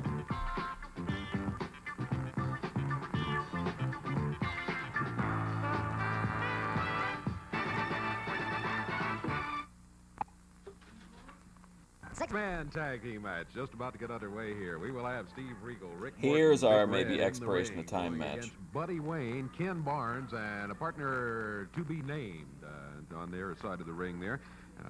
And after this, when this episode ends, I've got to go. But if you're just here for wrestling, I'll be back on Tuesday for XPW. And then next Friday, we'll pick up where we leave off here as close as I can get us to here. But I'll be back in about an hour from now-ish for Boyd Watch Live. Or it might be a little bit later, depending on how long this takes. Six-man match will go to the expiration of time. It's one of those matches where but about not one there. fall, not necessarily 2 out of 3 falls, but we'll wrestle as long as there's time remaining. When the time expires, we add up the number of falls each team has won, and whoever's won the most wins the match. And again, six-man match. Looks like it is going to be Jerry Ralph as the other partner for Buddy Wayne and Ken Barnes. So, let's see. Let me make a quick total of the weight here. And we'll just about be ready to go. The other team in the ring now. Again, an expiration of time No match, adversity. introducing at a total weight of about 738 pounds from Memphis, Tennessee, Buddy Wayne. From Indianapolis, Indiana, Ken Barnes. And from Nashville, Tennessee, Jerry Ralph. Going against them in this match, total weight, Big Red. 772 pounds. From Indianapolis, Indiana, Steve Regal. From Nashville, Tennessee, Rick Morton. And from Atlanta, Georgia, and carrying most of the weight, Big Red. Yeah, he is indeed at least most of the weight in there. Referee is Jerry Calhoun. There's what's his name from Jacket's NXT, coming off, and Mason this will be our Rook. first look at Ken Barnes in action. We didn't have too long a look at Jerry Ralph. He wanted an opportunity to get back and make his debut on Championship Wrestling a little more impressive. So he's back in this six-man bell time, Davey. Here we go. First fall action, it's Buddy Wayne against Steve Regal. Back onto the ropes, Buddy Wayne. Using the knee lift. Now a side headlock on Regal. Little hair pulling away from the referee. Buddy makes the tag, and this is Jerry Ralph coming back. Steve Regal picks him up, slams him. Ralph whipped into the ropes. He meets a drop kick by Steve Regal. Regal to the corner. Tag on Rick Morton. Rick Morton, Jerry Ralph. Whoa! He slams Jerry Ralph, too.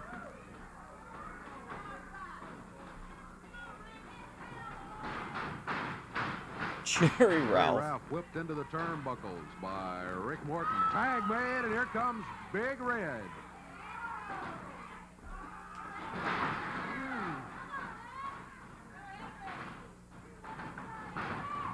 Big Red bumps him down to the mat. Would any of you guys buy a Big Red action figure? Jerry Ralph on his feet, back to the ropes. Big Red just stands his ground, and Jerry Ralph bounces off, hits the floor. Big Red drops down with a leg. Minute and a half gone. Rick Morton back in. Use the forearm. Knee lift. Good one. Put Ralph down to the mat. Ralph gets the tag. Here's Buddy Wayne. Big mistake, Morton.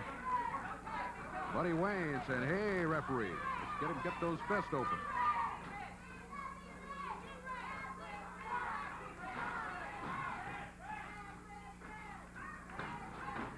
Rick Morton round behind Buddy Wayne. Buddy Wayne hooks his arm.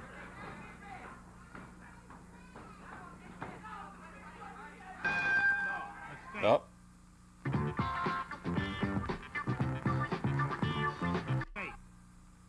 Behind Buddy Wayne. Buddy Wayne hooks his arm.